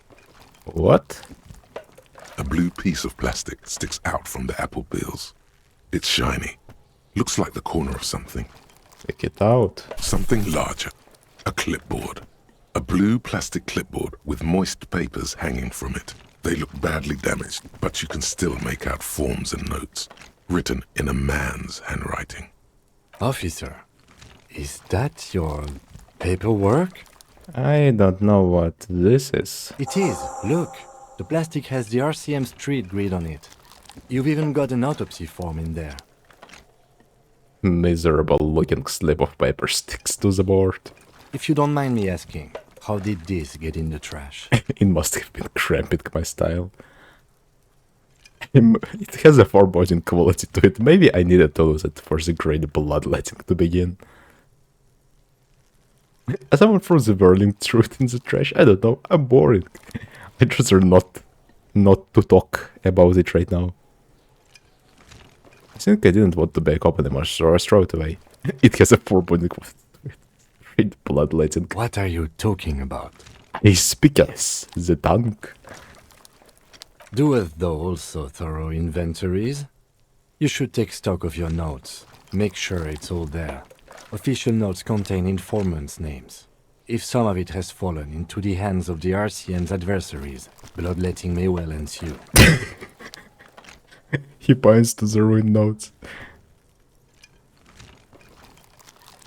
I don't know, man. Sounds like an order. I don't take those. I see, yes. You are what we call a badass, aren't you? He makes a little quotation marks around the words, indicating he is unsure of his sexual badassery.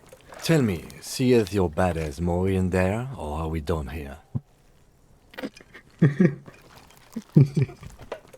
The lieutenant peers into the trash. Ah, yes, and it would also be appropriate to start taking notes on the case.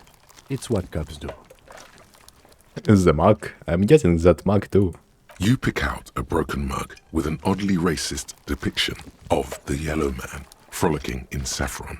An antique. Only in its social sensibility. Takes the mug. Mm-hmm. Mm-hmm.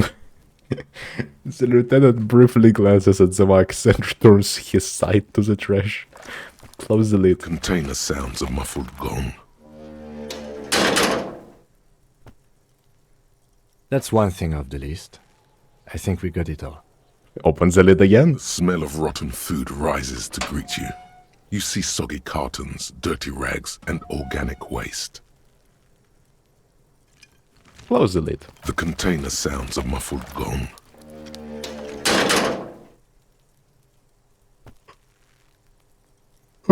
Leave.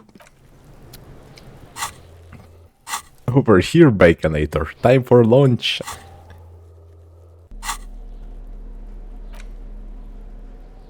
Damage ledger. Hello, man mug. This broken-eared mug somehow made its way into the whirling in Rex dumpster. Depicts a person of Samaran descent, frolicking in a field of saffron flowers, buck-toothed and grinning feeble-mindedly. Seems to be a cheap knockoff of some colonial-era antique. It's just a racist mug. What's there to read here? Not much. There's actually quite a lot to read into here, actually. Look at all that content. Oh boy, here we go. What are you going to say about a broken, tossed-away mug that you dug out of the garbage? Let's see, Max an example praise this. I'm going to use it as an example of what not to do.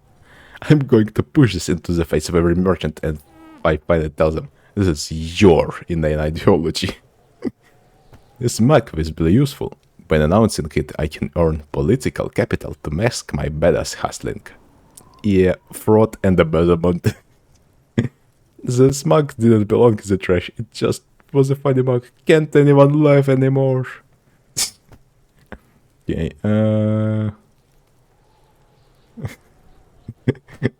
fraud and embezzlement.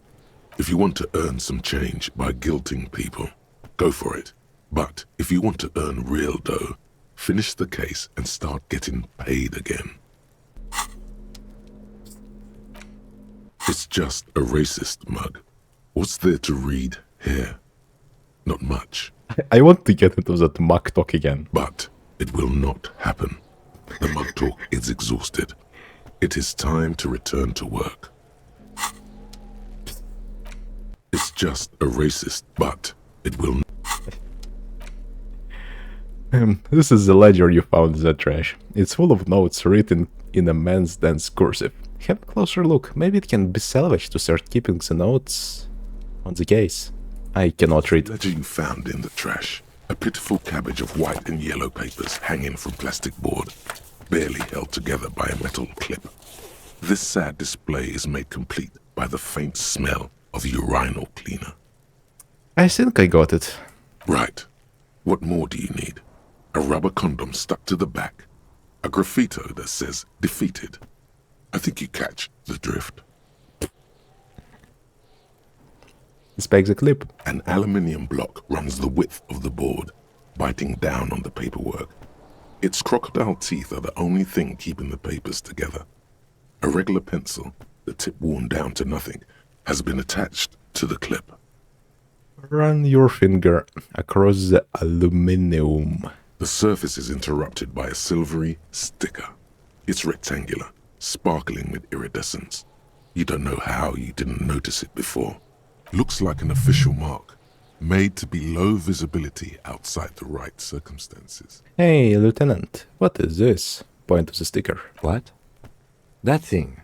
It's a halogen watermark. We use it for adding information to RCM property. He is lost in his own notes. It takes a moment for him to see it.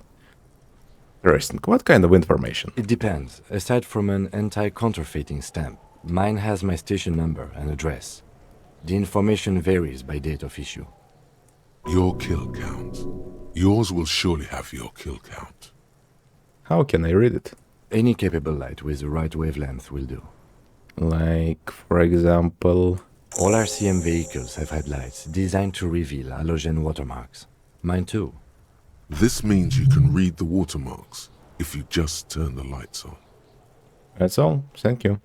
Okay. He returns to his neatly kept notes. While a bunch of sodden papers sag from the clipboard in your hand, it's a sorry sight. Throws the white papers. They're not exactly white. They're yellowed in patches by sunlight and alcohol, and covered in dense blue handwriting. Ink escapes into watercolor patterns, reaching its tendrils across entire pages. The paper itself is checkered, with faint red lines, forming short paragraphs. Once in a while, there's a red stamp that exclaims, "Case files commit to paper." The case files themselves are plenty. You count more than 100 sodden, crumpled up, earmarked pages falling apart in your hands. They appear to be sufficiently organized and extremely dense, if mostly illegible. What's in there? What are they about? Work, strife, poverty, the Jamrock Quarter, These are handwritten logs of investigations dating back to January 51, this year. The exact number is hard to estimate due to missing pages and an odd naming convention. But there are at least 20, maybe 30 cases undertaken, not completed, mind you. What do you mean? Is that all? There was a mention of a naming convention here. Yes, it appears you employ a, shall we say, robust yet literary system. Each investigation has its case number written on the margins. Yet, still more tellingly, most are accompanied by a name. Oh my, and they're written in capital letters too. Yes, all caps. One is called The Next World Mural. Another, The Square Bullet Hole Murders.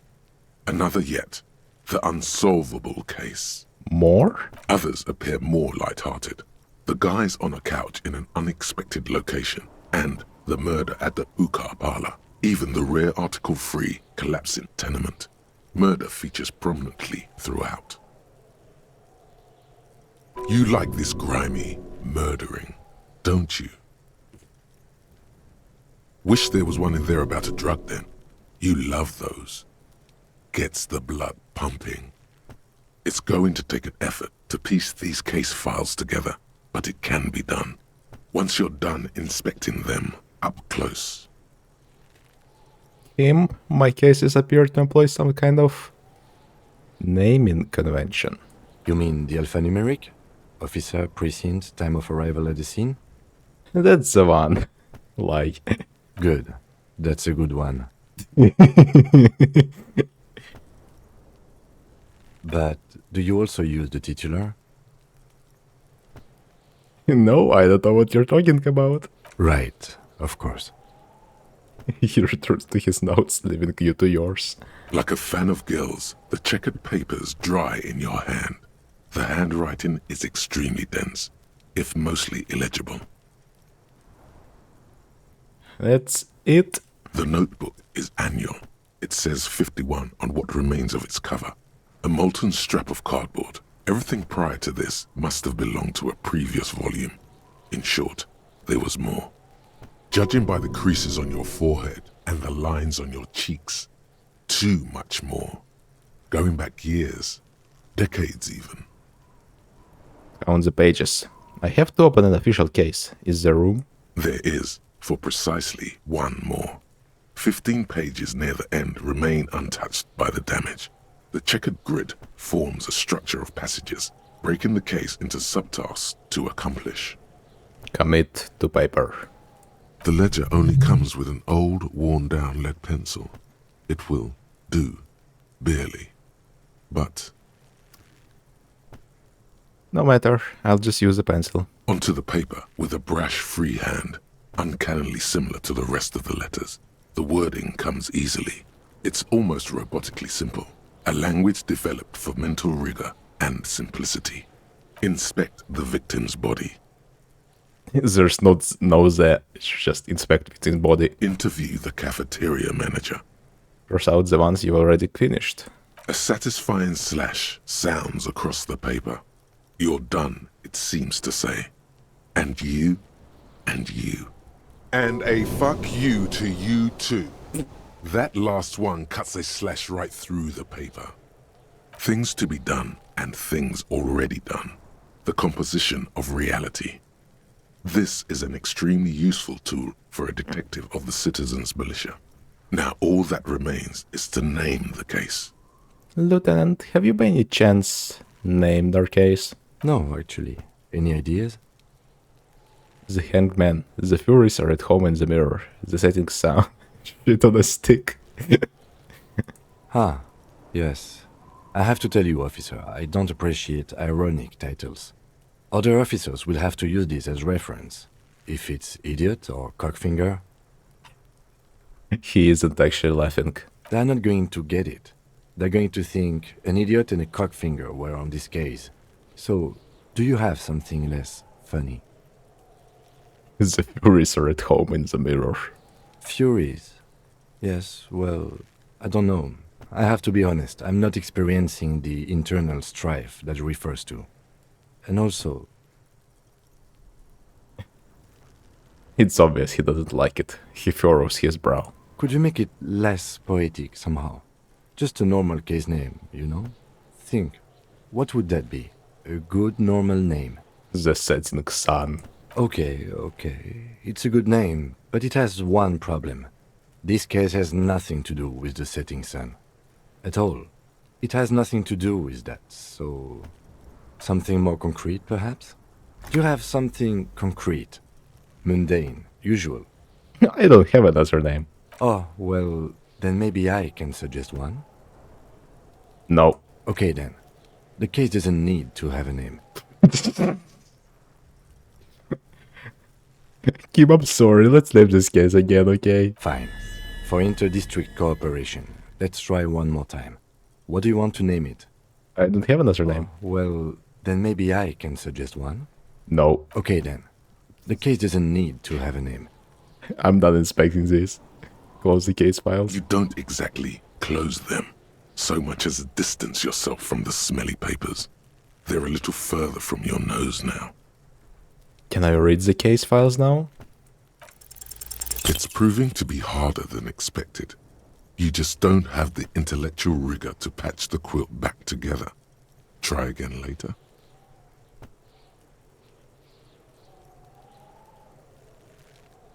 It says difference in here. It's possible, yes. Easy, no. You need to come up with a small archaeological system to reorder the remains of your past works. At the moment, all they do is fall apart in your hands. Some dates and the numeric titular system is all you have. Browse the yellow papers. In the back, you see thin, translucent copier paper. Some neon yellow, some bright red, all covered in boxes, like marching armies. These look like official forms, waiting to be filled out. What types of forms are there? 3. The topmost are misconduct fines, the middle ones are station calls, and the bottommost are field autopsy forms. Each is easy enough to make sense of.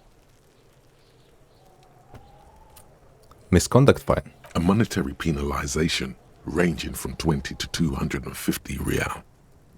Severe cases allow for 1,000 real, but that requires special paperwork. The details of issuing these fines are spread out over the rest of the fields. Station call. These are quite sinister in turn. They give a date and time for the person to appear at the specified precinct police station. Below the call are the criminal charges you risk by not appearing. All in a print so small it could be considered downright cute. Field autopsy. A dozen pages of thin copy paper, bright red in color. You see the parameters of a deceased human form waiting to be filled in. Age, sex, condition of internal organs, color of the irises, predation marks, condition of sexual organs. Enough of this. Yes, all that remains now is to fill those forms and hand them to people. Fines for wrongdoers, interview requests for bad guys, and field autopsies to dead guys. The rest of the stinking cellulose is much worse for wear.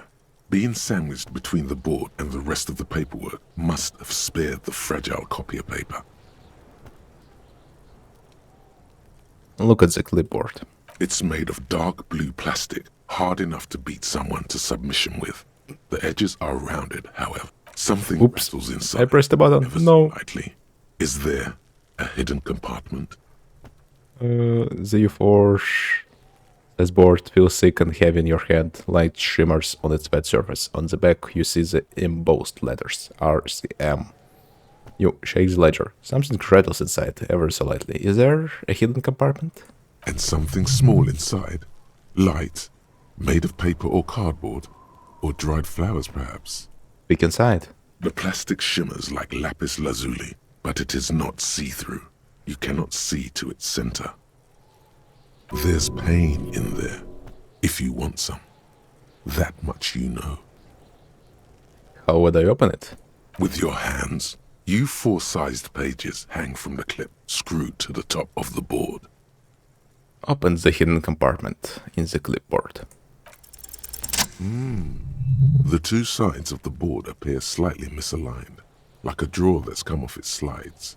If you bend the plastic on your knee slowly, the slides snap back into place. It should be possible to just, Slides the drawer open. Without resistance or sound, the two panels move against each other. The compartment is now open. What's inside? 2 ticket stubs and a handmade postcard. Fucking kill yourself, you asshole. What? The words just crossed your mind somehow. Blink. You see 2 ticket stubs and a handmade card.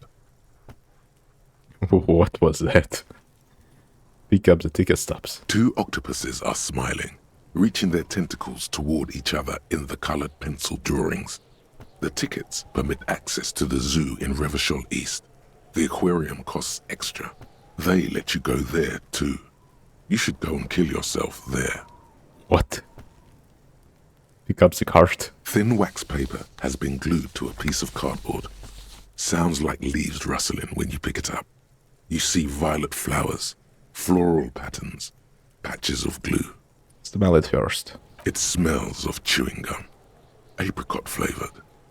A touch of cinnamon, the end of summer. You think the label says tutti frutti. Open it.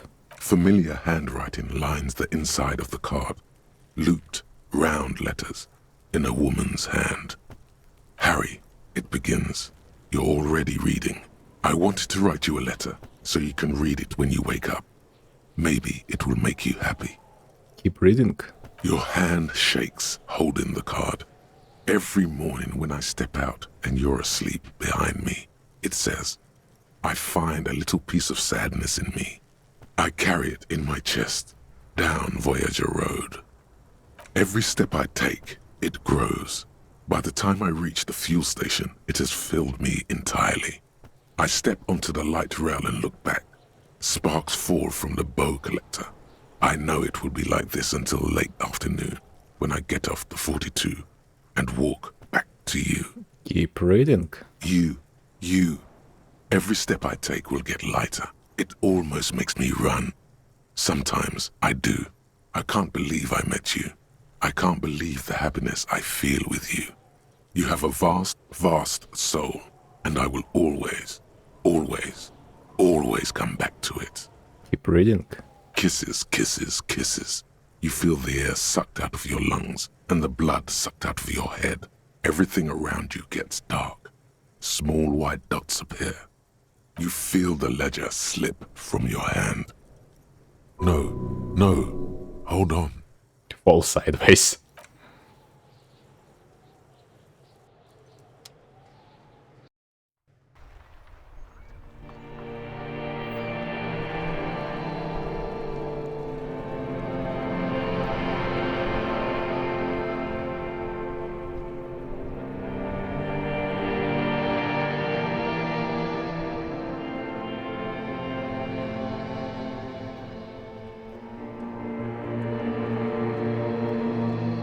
What was that? There is nothing. Again. Just lie there, passed out. Well, almost nothing. There is the ground below you, that's still there. And the small light that's on, fluttering, somewhere in the basal ganglia. Who's that? That's me. Blue eyes, that's me. Nice and quiet. Is it? The world is gone. You are no longer reacting to outward stimuli, yet still. A bitter caustic sense of loss remains. Even in the darkness, great sorrows slip in the water. Slimy. Yeah, add the stuff. Here in the paleo-mammalian cortex, we call it the shadow. Because it's always there. Tell him. Ah, yes. In the olfactory system, they call it the apricot chewing gum scented one. It's unhealthy of them to linger on it so. But as they say, what do you do? Smelled so nice. It didn't smell nice. It smelled like betrayal. Enough. Just lie there, motionless. You think they would let you? Until you disintegrate into biomolecules? No. Someone is breathing on your face now, inspecting your pupils, stupid idiot. I'm not coming back. Oh, but you are. They're pouring something on you. Something in you. It's delicious. Yummy. Glowing lights on a dashboard emerge out of nothingness.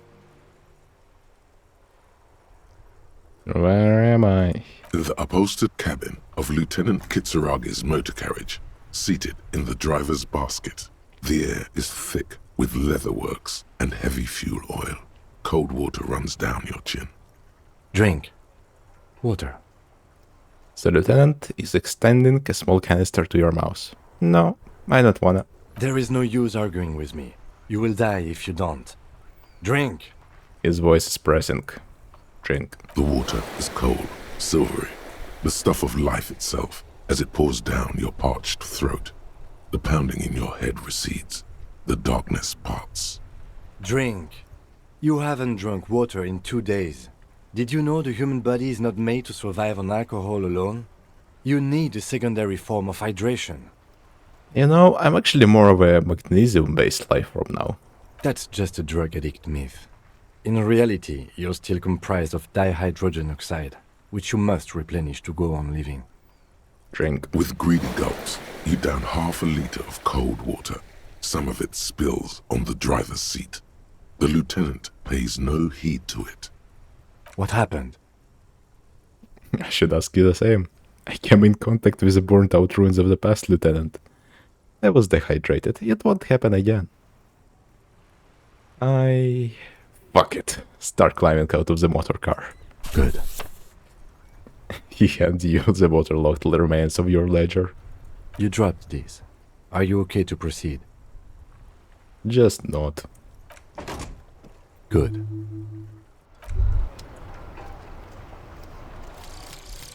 Anti-Object Task Force. Behold, the Anti-Object Task Force has assembled.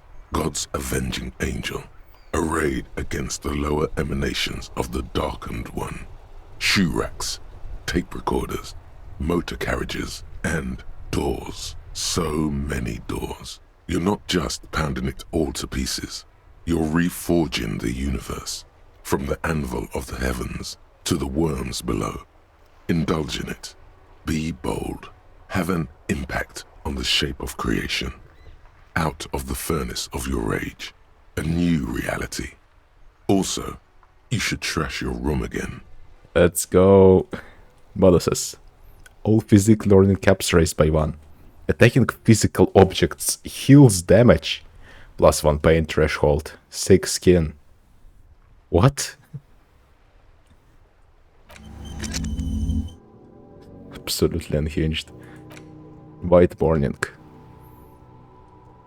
Temporary research bonus, -1 authority.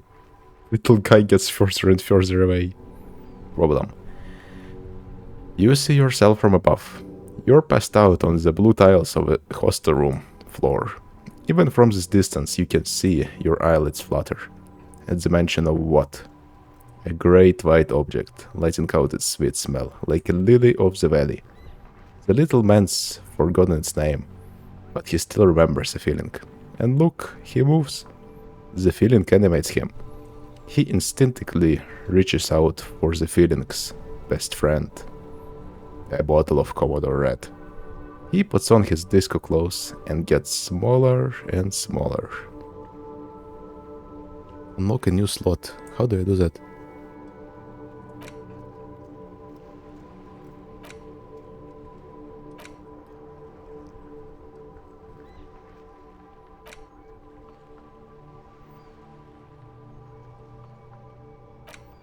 Oh, you need a skill point.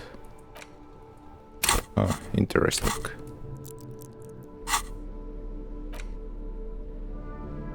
Ledger of failure and hatred. This is the same ledger you found in the trash, only worse somehow. It makes you think about the letter. About the woman's handwriting, and not wanting to get out of the bed in the morning.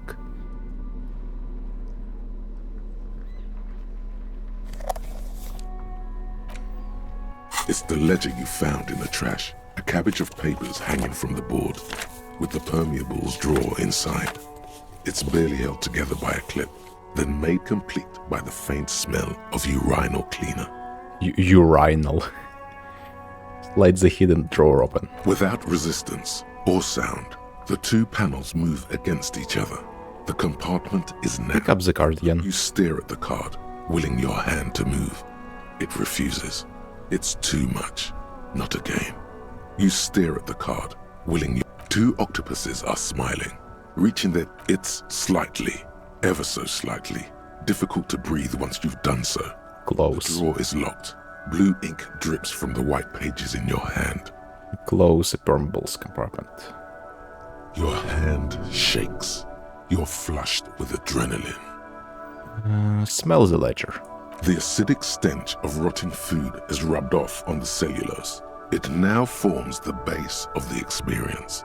This base surrounded by a faint air of spoiled meat, the stuff of death itself, and then sprinkled liberally with the citrus zest of toilet cleaner.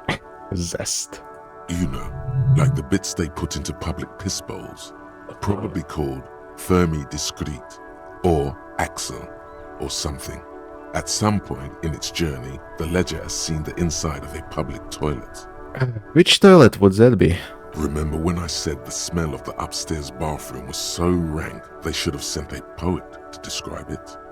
Is sprinkled liberally with the citrus zest of toilet cleaner a line this poet might have used? Why, yes it is. Among many other things. This cleaning tablet is used by the whirling in rags. Perhaps that's where the ledger was dropped in the toilet. By you. By you. Browse the case files again. Arson, petty theft, spousal abuse. Handwritten logs on dozens of investigations date back to January 51. Stamped case files. Commit to paper. These are your last couple of months in Revachol, Precinct 41, Jamrock Quarter. Let's name these games again. Fine. For inter-district cooperation, let's try one more time. What do you want? Oh, well, then I don't have a name. Can suggest one. Let me guess. The Hanged Man. No, actually, yeah. Oh, that's actually what I was thinking. The Hanged Man. I like that. A good, strong name. We have a very good name for the case now. I'm going to start calling it the Hanged Man. It's good we sorted this out.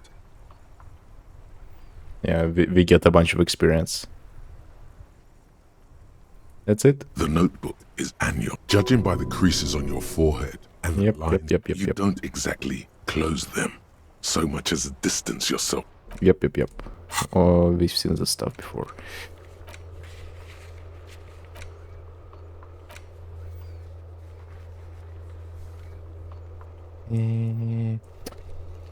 Let's go try that barbell again. Oh, actually, we have to try hitting. The dented yellow metal.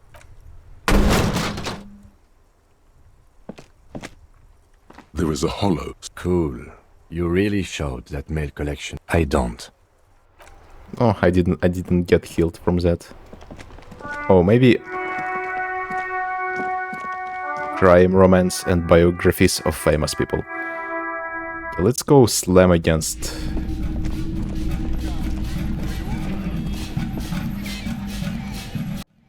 First, the barbell.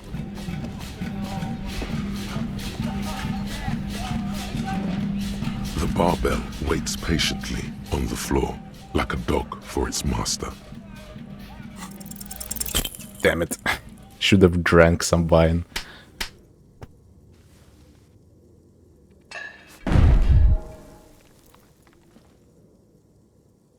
You manage to hoist it off the ground, but the barbell feels wobbly and dangerous. Your hands slick with sweat. Turns out you're no beast, just an old man with bad form. Fuck you, you stupid barbell. Weightlifting was never my favorite either. At the station gym, I mean. I prefer running. Oh, I need some more. I need some more pills.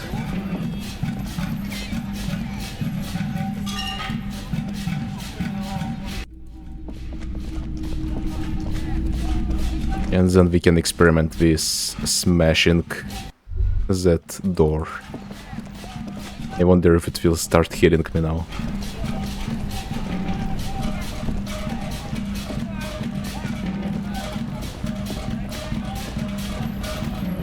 Does the racist has anything new to say? Hello, compatriote. You have something to discuss? Got a smoke? I salute you, compatriote. Defenders of the evening lands have to stick together. Light up, brother. Ward off those jungle spirits. He takes a pack rolled up inside his sleeve. Whoa, jackpot. Racist jackpot. Racist jackpot. I found this mug in the trash. Show it to the man. Yours?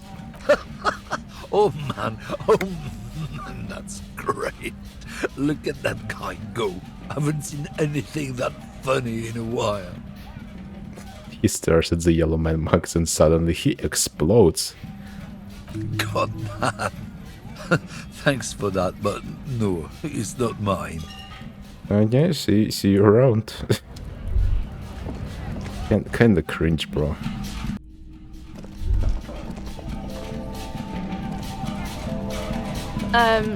Is this about the questions again? A small cabinet on the wall is filled with various medicine bottles, nasal spray. Okay, here. I hope Saint Baptiste makes you feel better or something. Hypnogamma. Okay.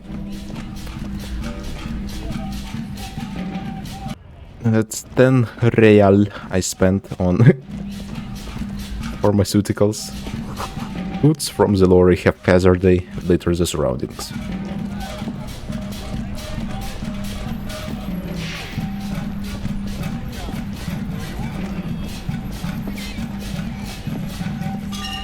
Alright, where are we going?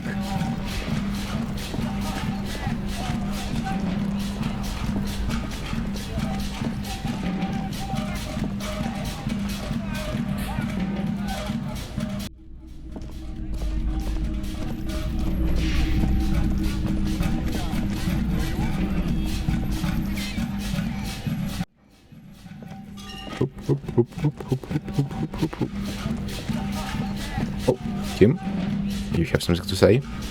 It's dark. The lieutenant states the obvious. And the flashlight works a lot better if you hold it in your hand. Flashlights go in hand?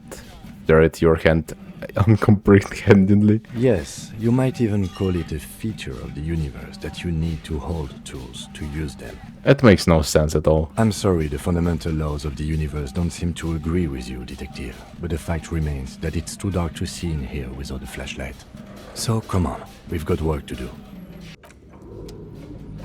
It's dark. And the flashlight works a lot better if you hold it. Cut it, Kim, no need to rub it in.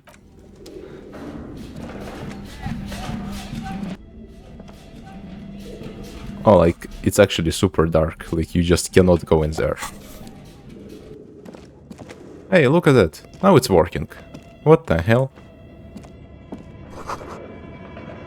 A large demijohn full of strange liquid.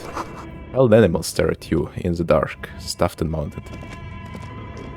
I knew it was busted. Now it's working. Airship rotors covered in spider webs, they remind you of blades. What if I take out the flashlight from my hand now? We cannot move now. You got anything else? Oh.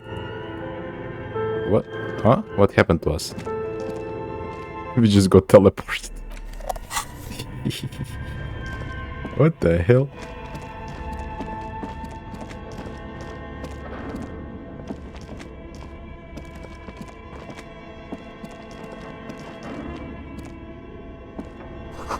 Steel rotor blades bearing a slipstream logo. Skis with slipstream printed on the laminated top layer. Production schedule filament memory. Price 50 real. Holy hell. That's quite a lot. Can I pull it out after I'm done with it? Damn, this is very cool. The cube-like crisscross of filaments feels oddly fragile in your hand. Its intricate structure covered in dust. Silver tape on the side reads, production schedule. Note, this filament contains information that can be read using a radio computer. Money!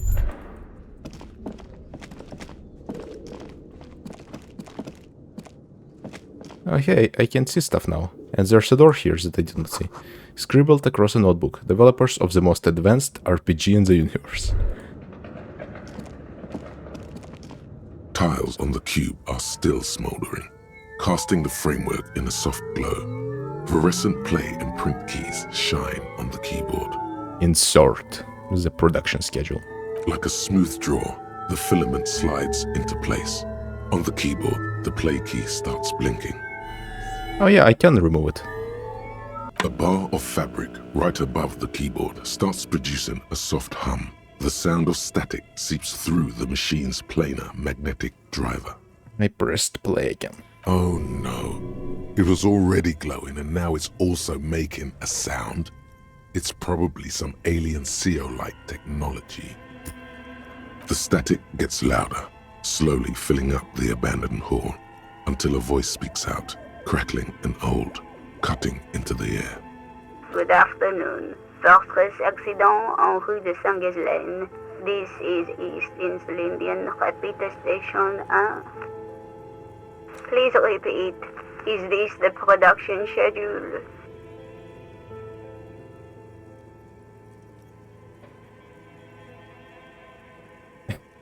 The radio computer, so you need to call people. What's the production schedule? Why did you call me Fortress accident? What are you, a machine, or are you alive? Yes, I am alive. I am 74 years old and my name is Yvonne. Now please repeat. Is this the production schedule? She repeats passwords. Programming people are all paranoid. Yvonne, my partner tells me that you're here because radio computer guys are all paranoid. They are merely cautious. It's my job to protect their filaments as a password repeater at the East Insulindian Station. Says the old lady. Okay, but where are you? How did you know where I am? I work as a repeater at the East Insulindian Repeater Station. It's my job to know where you are, Fortress Accident. As for me, well, I am sitting in my cubicle, surrounded by a wall of radios. On an island on the river Esperance, a small woman, all skin and bones, sits in a room filled with audio equipment. Thousands of tiny lights are reflected back from her prescription lenses, like stars in the dark. Now please tell me the reason for your call, Fortress Accident. Why did you call me Fortress Accident? Fortress Accident is the company on whose name the terminal you are currently using has been registered to. Do you have any other information about this company? One moment. You hear her flip through a catalog before she reads out the Stadio Scare. Fortress Accident SCA produces revolutionary interactive call-in radio games. That's what the catalog says. And what's that, this interactive call-in radio game? Any other questions? The static drowns her response. You hear her ask when the connection finally improves. What's the production schedule? The filament you have inserted into the reader. You mean that glowing thing I put inside? Yes. Is that the production schedule? I swear I haven't touched anything. If you are unsure, could you please take a look?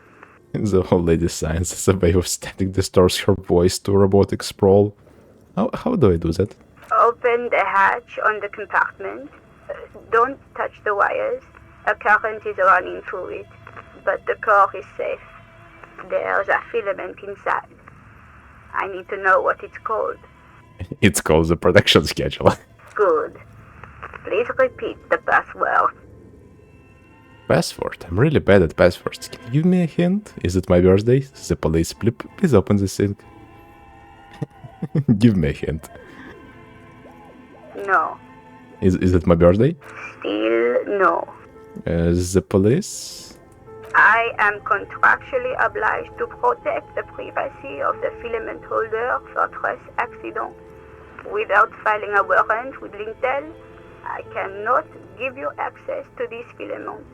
I'm afraid we are not doing that, unless we want to wait for a month. Now, can you please repeat the password? The voice in the machine asks again. She sounds cold in the damp air. I don't know the password. Received. I will register this login attempt. That sounds bad. A login attempt. Something a criminal would do. Don't worry. Passwords have a way of turning up sooner or later. Fortress accident. Is there anything else I can do for you today? That's all for now. Press off/silent. Thank you, and goodbye. The old lady's voice disappears along with the static. Tiles on the cube are still smoldering, casting the framework. Press sprint. Nothing happens. Remove. The filament slides out of its glowing nest. Magnesium-based life form. We tell them, hell no. You're about to become a magnesium-based life form. The age of the primitive carbon man is done. No longer must mankind rely on slow-working background radiation to take us further into our genetic destiny. This is the era of guided evolution, and magnesium is the key. You are the first of your species. The next step in human evolution. An advanced magnesium proto-man who mags it up, drinks it down, and sniffs it sideways. Bonuses. -1 logic, no such thing, man. +2 volition, magnesium receptacle glands.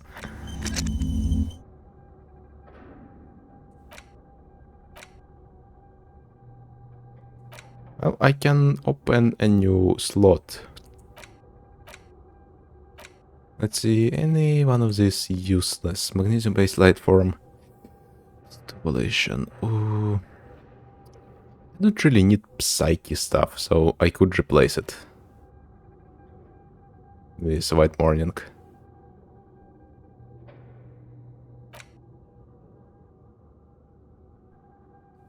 Oh, do I need to spend a skill point to forget it as well? Oh my god. Well, I don't want to do that. Oh, +2 but +2 volition gives me more morale health. Okay, that is useful. That is very useful.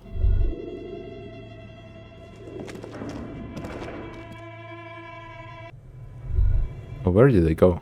Oh, it's the furnace. Okay, wait. Yes?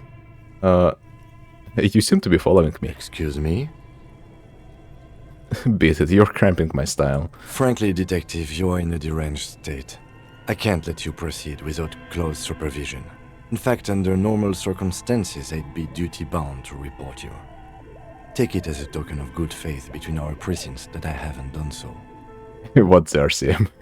That would be us, the Revachol Citizens Militia. I know what the RCM is. That's good. But what if I need some me time? Some you time? This is a police investigation, not a journey of self-discovery. You'll still have your evenings to yourself. On second thought, maybe I need someone to crap my style every now and then. You might. It's important not to let one's style interfere with their work. Nothing. Okay, let me try smashing that door again. To see if I still get damaged by it.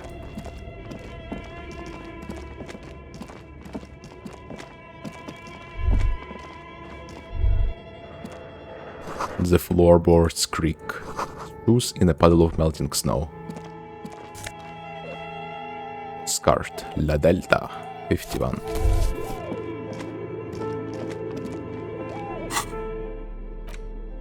The sunlight has made this postcard almost completely sepia-toned. Midtown traffic passes.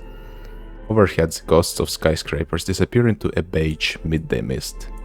Vapor rising from the delta on which this district was built. The postcard is prepaid. As before, an iron safe. Those curtains proved to be surprisingly Can you please try to refrain from attacking random things? I need to find the malignant entity game. This is the chimney. I still get damaged from that. Ghosts aren't real. Didn't your parents tell you that? In any case, there's no way we can get in right now. Let's investigate further. Leave.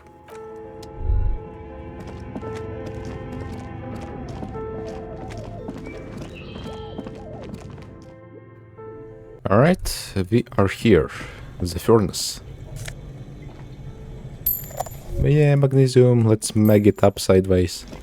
The bear fridge. You see a terrifying ice bear with a strange compartment in its belly. The door is covered in frost and the bear's eyes are glowing red. This ice bear is a hyper carnivore. Be careful. What is this thing? It looks like a giant ice bear. The lieutenant doesn't answer. His eyes are glued to the animal. A sharp slice of light shines out from its mysterious belly door. Crack open the door. A gust of freezing cold air rushes to greet you. You hear a low grumble as the bear regulates itself. This is the inside of a refrigerator. The lieutenant takes a peek inside. His hand has found the holster of his gun. Relax, Kim, it's a fridge. Of course, just a giant ice bear-shaped fridge. He relaxes his hand, his face bathed in the harsh light of the open fridge door. Let's take a look inside. Look inside the refrigerator. Shelves are empty.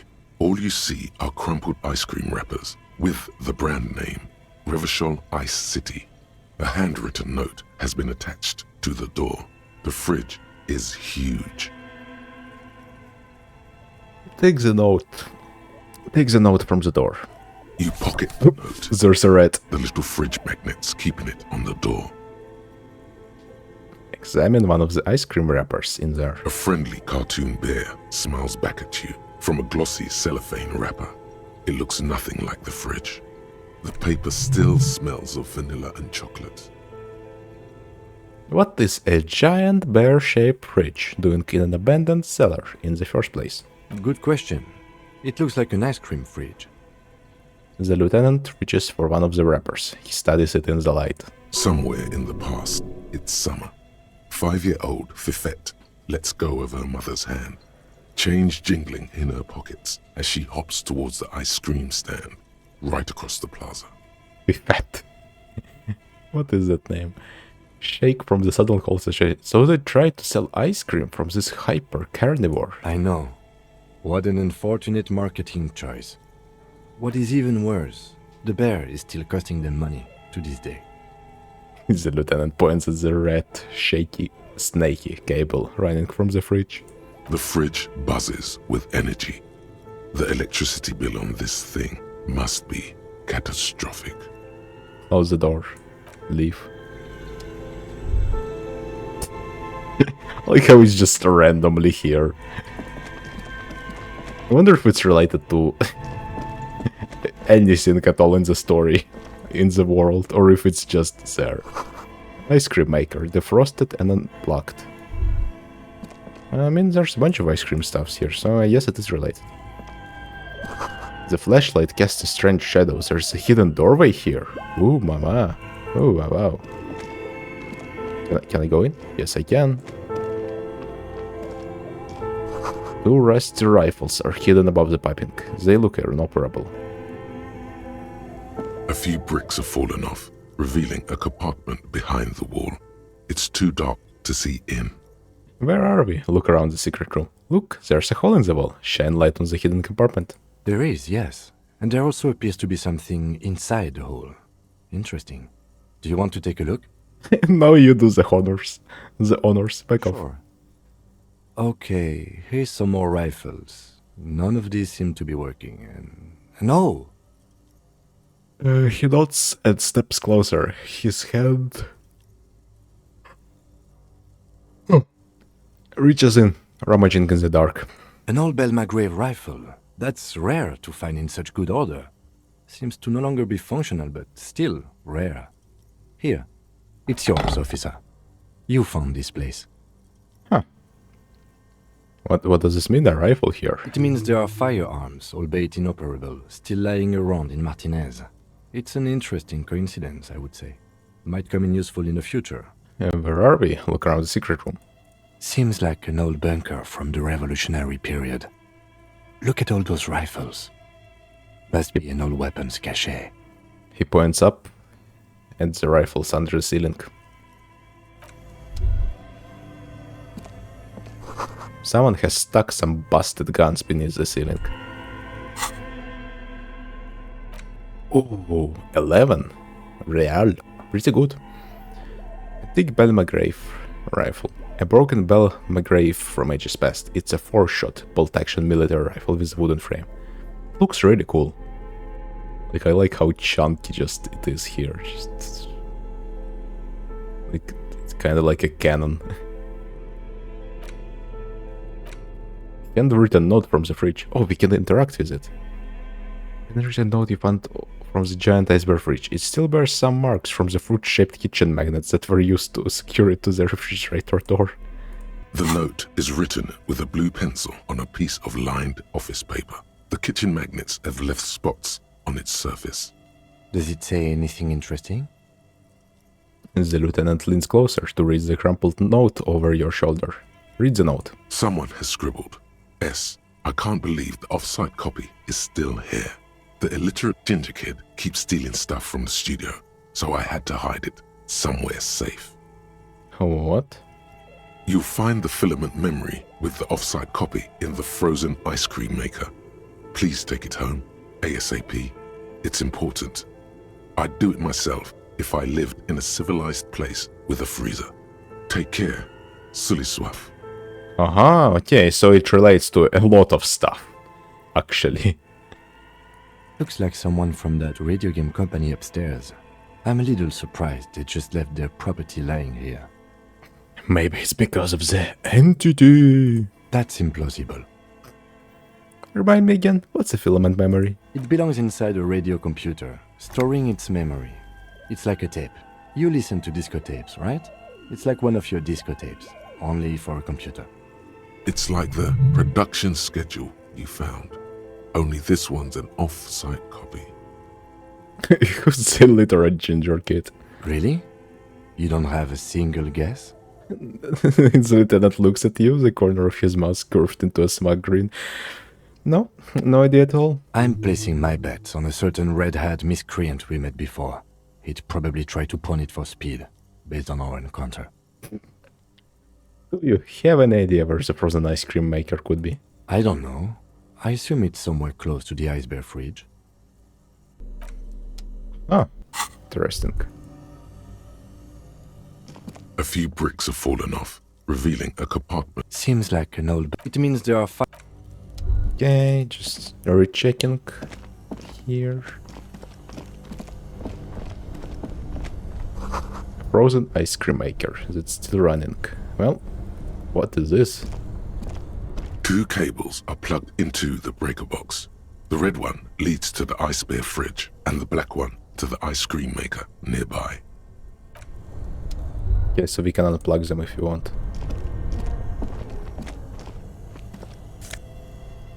Insane mesh tank top, drama +1. Where did you even get that one? No, really. Who put it in the drawer? No further comments. Wear it at your own risk. What the hell? Alright. This has another health. It says adds another health. Endurance. Is there one with volition? I wonder.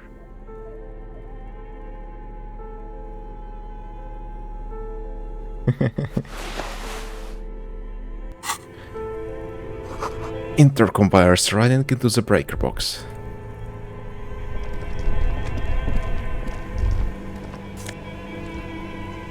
Oh, money. And nose of it. This orange machine is buzzing like an old submarine. It has a hand-cranked ice cream churner on top and an electric freezer that appears to be frozen shut. Physical instrument godly 16. Crack compensated minus 20. Pry bar not strong enough. Turn the ice cream crank? Turning the crank feels oddly satisfying, like stirring your childhood dreams. In the distance you hear water dripping. Turning the crank feels oddly satisfying. Pry bar not strong enough.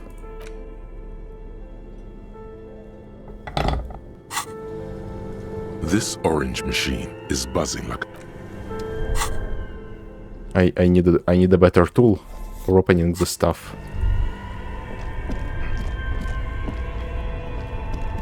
Will I ruin it if I unplug? Into the breaker box. The red one, an electric sizzle. The room is slightly quieter now. Something close to you dies with a soft electric purr. Why did you do that? It's black, it's not like it's the red one. The lieutenant raises his brows, but doesn't say anything. The electric distribution board now has one cable missing. This orange machine turning the crank feels oddly satisfying, like stirring your childhood dream. This orange machine +2, machine unplugged. Still, I need to find a better crowbar. I don't really... I think I remember that there is a better one eventually, but I need to find it. I don't remember where. The wall collapsed. It's inaccessible now. Okay, we can go into the furnace. There was another door over there as well. A thick layer of coal dust covers the furnace, coloring it pitch black. Kim, what is this thing? Is it a furnace? Looks like it. Looks like an old central furnace used to heat the building. It's connected to the chimney. He opens the door and gingerly peeks inside. No one has used it in ages. No signs of any recent fire. Only dead rats. Look inside the furnace. Smear your hands with skull. It's dark and grimy here. In the darkness you can hear chatter. It's coming from above. A voice or several voices talking to each other. Near the smoke chamber, upstairs. The echo is so prominent, it's impossible to discern what the voices are saying or what's producing them. What are you doing? The lieutenant asks when he sees you climb halfway inside the furnace. I'm hallucinating, or maybe it's the entity. I hear the murderer of the hanged man talking. Wait, really? Maybe it's coming from behind those safety curtains we saw upstairs. Smear your hands with coal. A lush layer of coal now covers your skin, sinking into the wrinkles. Your hands look ancient. Maybe you could paint something with this coal. Leave a cave painting for future archaeologists. No, that would be stupid. Still, it's good to have this dirt on you. Real men wear coal for makeup. Kick it with your foot. A hollow ring goes through the furnace. Your toe hurts.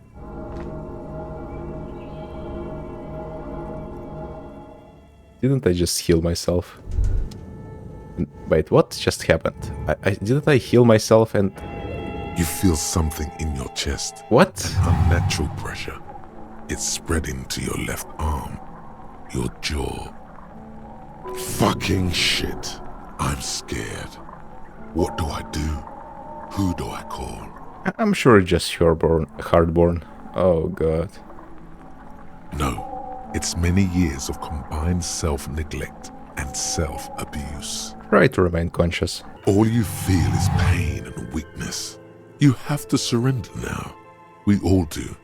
It gets so dark. You don't even see her face. Like you always thought you would. you only see pain and fear. Cop suffers final heart attack. A detective lieutenant of the RCM passed away yesterday. His death, though abrupt, did not come as a surprise to those who knew him.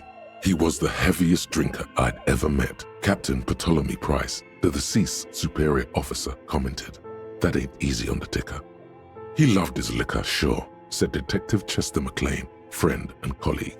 But I think before he ever had a heart attack, his heart was broken. According to an official statement given by the RCM, the officer was on the brink of solving a murder case.